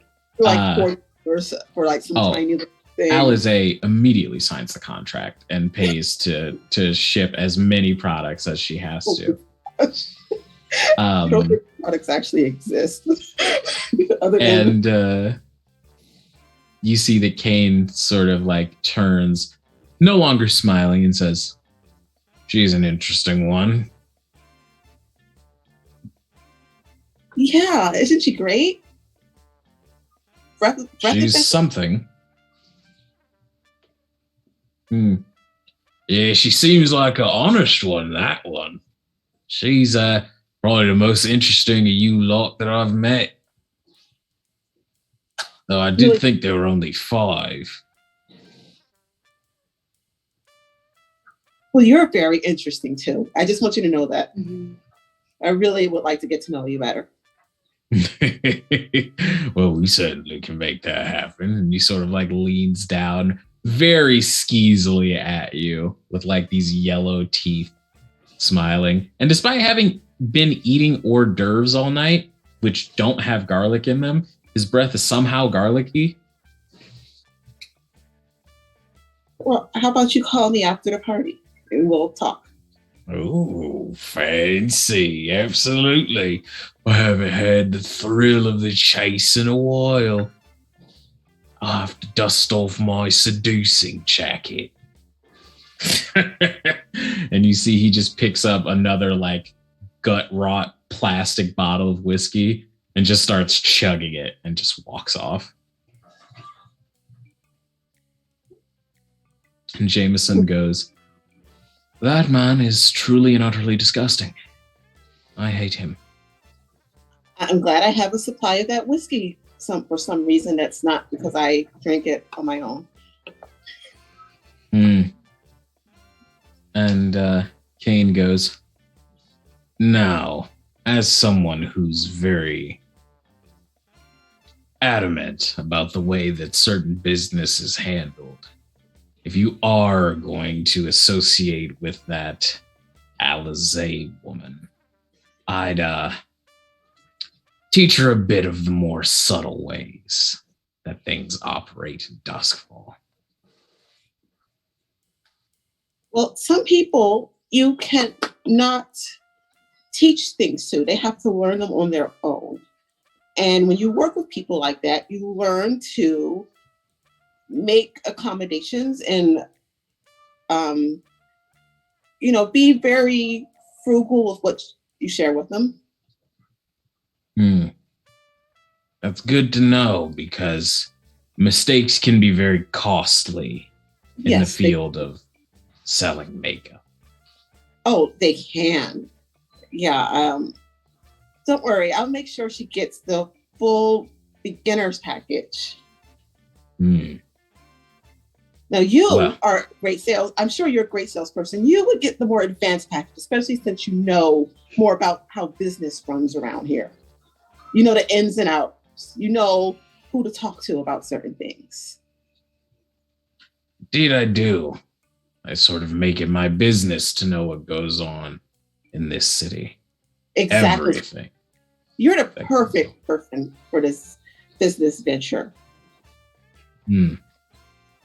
So I will make sure you get more information about our business venture, and we could probably work together at some point in time to sell lipstick.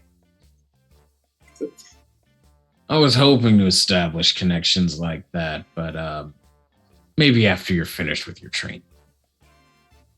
I will keep in touch with you. Have a free sample basket. Until then, I think the first course is being served, so if you'll all excuse me. You see, he ambles back to his table and section, and Jameson just kind of like looks at Katie's necklace and says, "It's a very pretty necklace." Thank you. And I built my whole outfit around it. I can tell. Don't think I've seen a design like that anywhere in Doswell before. Is it from somewhere else? I have no idea. I saw it and I picked it up. You know, I see something, I want it, I get it.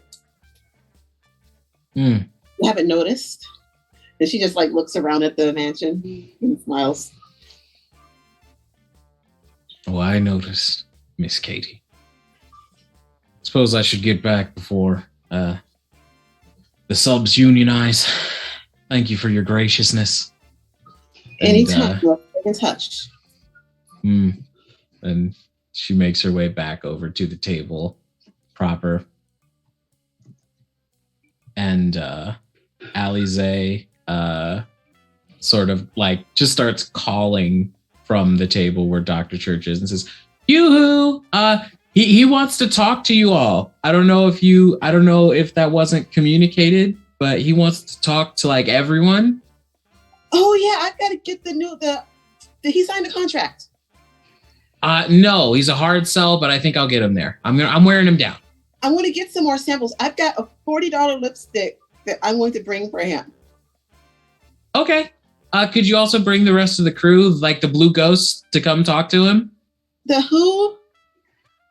Oh, I can get him if you're busy. And she gets up and starts walking over and just grabs Ari and Nines by the hands and goes, "Come on, we got to talk to the doctor." We definitely heard you. You weren't that far away. Oh, you just weren't walking towards the table, so I assumed you didn't hear me. It was 2 seconds ago, but all right. All right. There's 2 delivery. Cole might be a little harder to find. Cole's already standing behind Dr. Church. I found him. I've got to go change my shoes. So, Ari, can you help me? Always. I'm brilliant with shoes. Taking them on, taking them off, putting them on and past your heel, or putting them on past your knee when you can't even fit the damn calf bit around. I can do that every time. That is great. I really need your help. Bishop.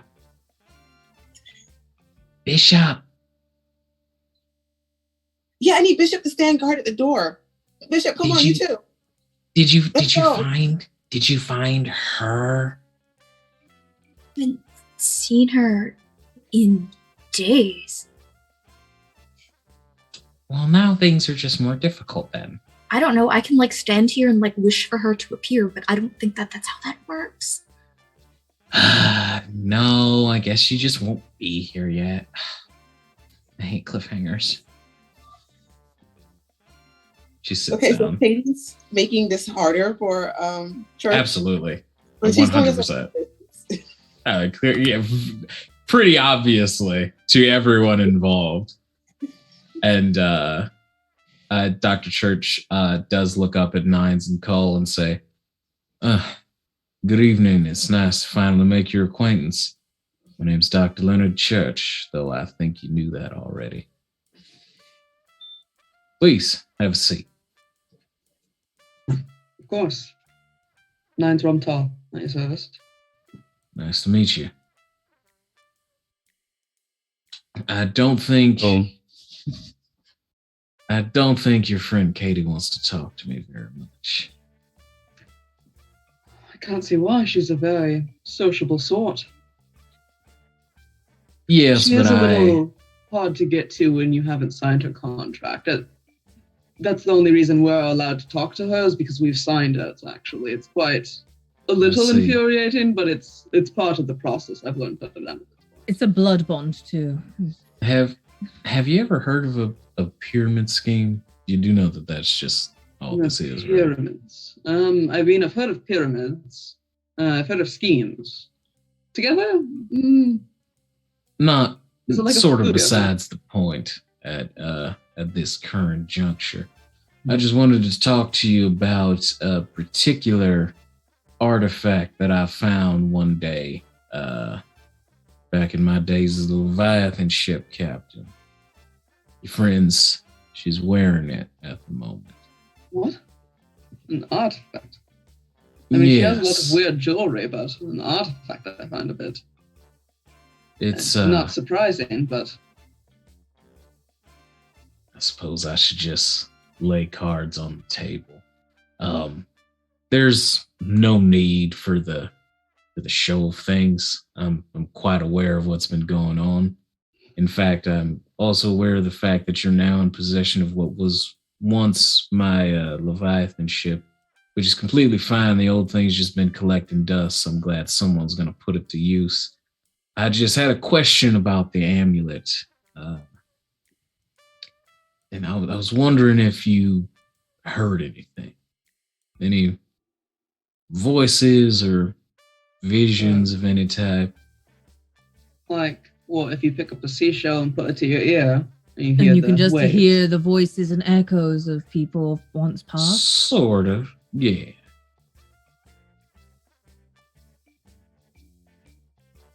There's definitely strange energies coming off of it. Okay, while they're talking about that, can Katie be talking to the necklace? Like you're somewhere away? Absolutely. What do you want to say? Telling it. Just kind of a recap of what's been going on. Okay. It gives off almost like a repulsing energy. There's no response from the amulet. But you can see the light sort of like flicker for a second. Like the voice inside goes to say something and then doesn't. And to Ari's comment, he nods and says, "Yes, there's something attracting about that amulet I've found.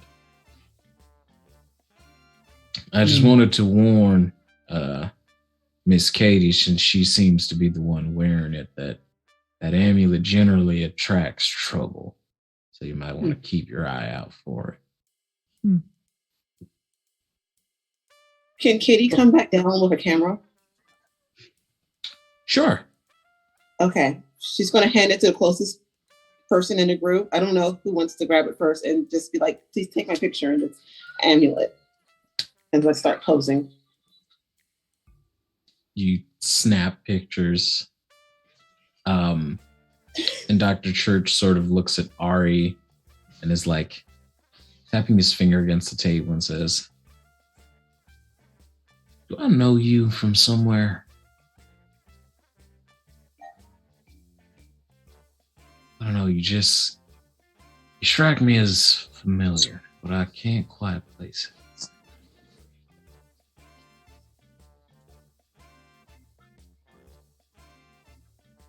"Well, maybe I'm just getting old.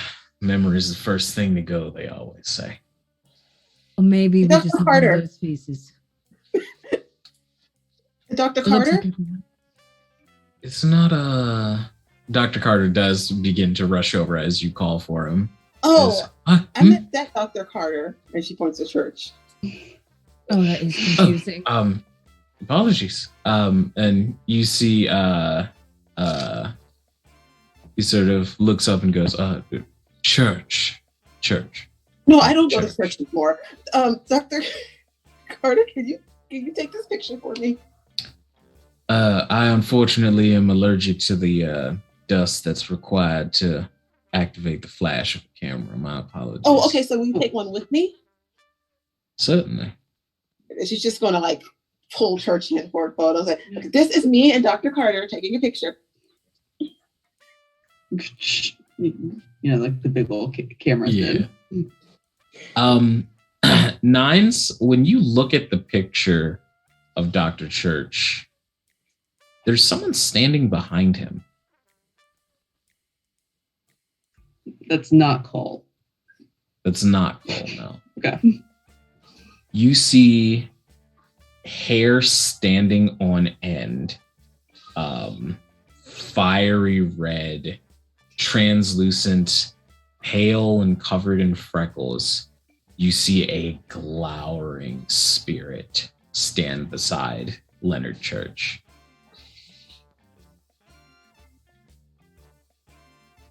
Sorry, one of you was blinking during the Lincoln. Sorry. Let me shake my pose, okay?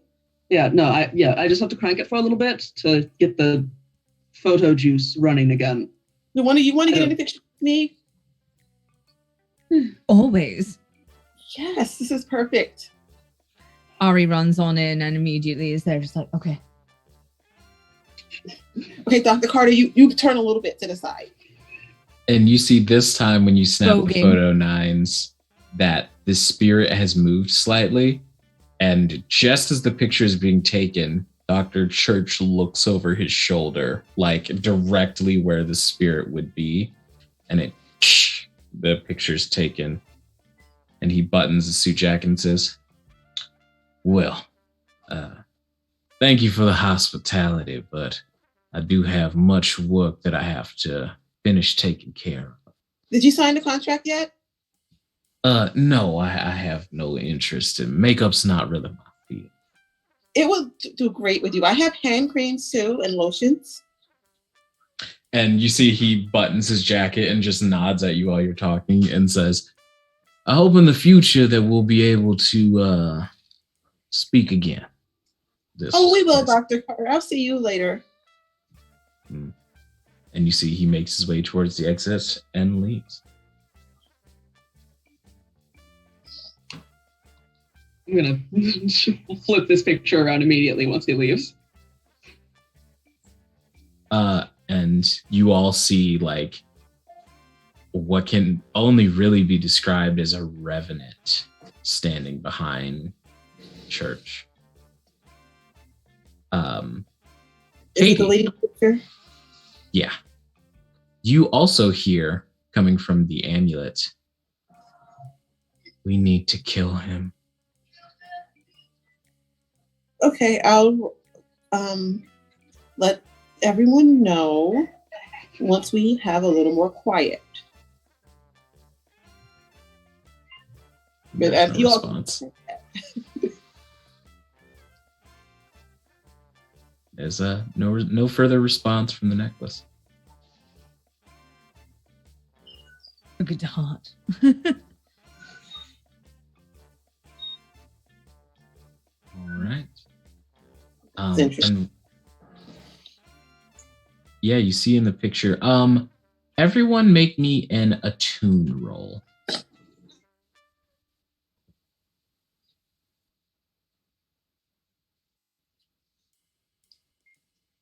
Four. Okay. Got a 4. With We the got a shape 3. of a 3 on her Oh, one. Got a forehead. 4. Got a 1.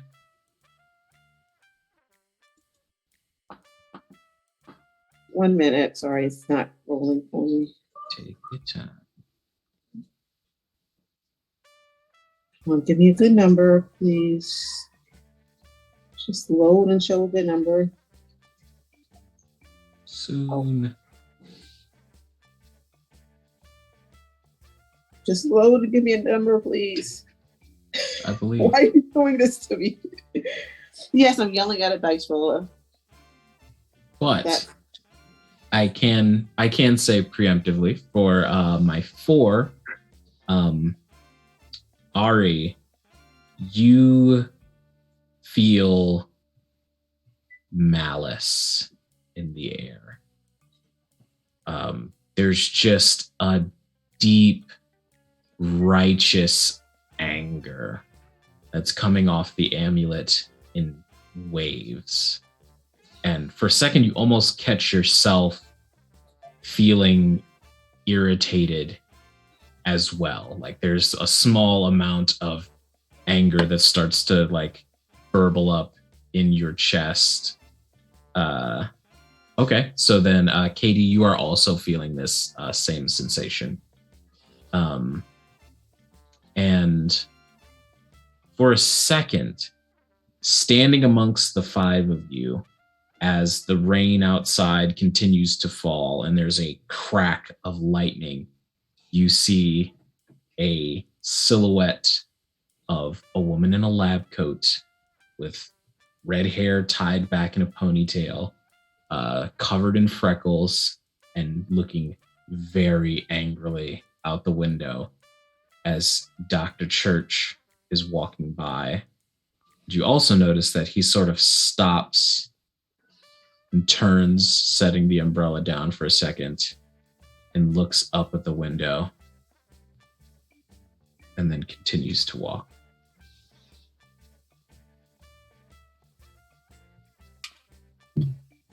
And you all hear the voice emanating from the necklace around Katie's neck. You're all a crew, right? You do work for hire? Yes. How much would it cost you to assassinate Dr. Leonard Church? And that's where we're going to end our episode for tonight. And yeah, thank you all for joining us. Hopefully you enjoyed episode 5 of Blue Ghost, The Source Amulet, Sunrise. We'll be back next week with episode 6 and The Sunset, where we see what people will be getting into and whether or not they'll take up the job that's been offered to them and what the payment for such a job would be. Thank you so much for joining us. We're going to go around and do a couple of outros, starting in reverse order with the lovely Janie Potts. Janie, how you been? Where can we find you? I've been great, and I am here for as long as I always forget how to talk for this part. When I'm streaming again, I will try to remember to post it on my Twitter so you all can come watch me, and I'm sure it will be soon. And I don't know any words, so I'm just gonna hope the next person just picks up so I can stop talking and just like try not to be embarrassed. All right, and moving right along, we have next up the lovely, coolest armadillo I know. It's Becca. That's me. Hi, I've been Becca, and when I'm not here trying to join Jameson's sub-union, you can find me wherever I can be found as Cool Armadillo, either with a 0 as the final O or not. You can also find me on Saturdays on my podcast, Unlikely Adventurers, where me and my co-hosts make really bad D&D characters, and sometimes we do one-shots, but mostly we just talk about Vor, because it's my curse, and it's a curse that I have to carry with me forever. Fantastic. Everybody go rate Unlikely Adventures 5 stars on Spotify. Next up, we have the owner of the lovely Green Dragon Tavern, Madam Gandalf. Alex, how are you? I am good. A little tired, but otherwise, yeah, I'm very excited that we're bringing you into a new year. at my Green Dragon Tavern, and of course here on Critical Misses. And yeah, you can come on by, get a little bit of singing, a little bit of cooking, and a lot of roleplay at the moment. A lot of roleplay. Like, I have not stopped doing roleplay. We also now and then do TTRPGs.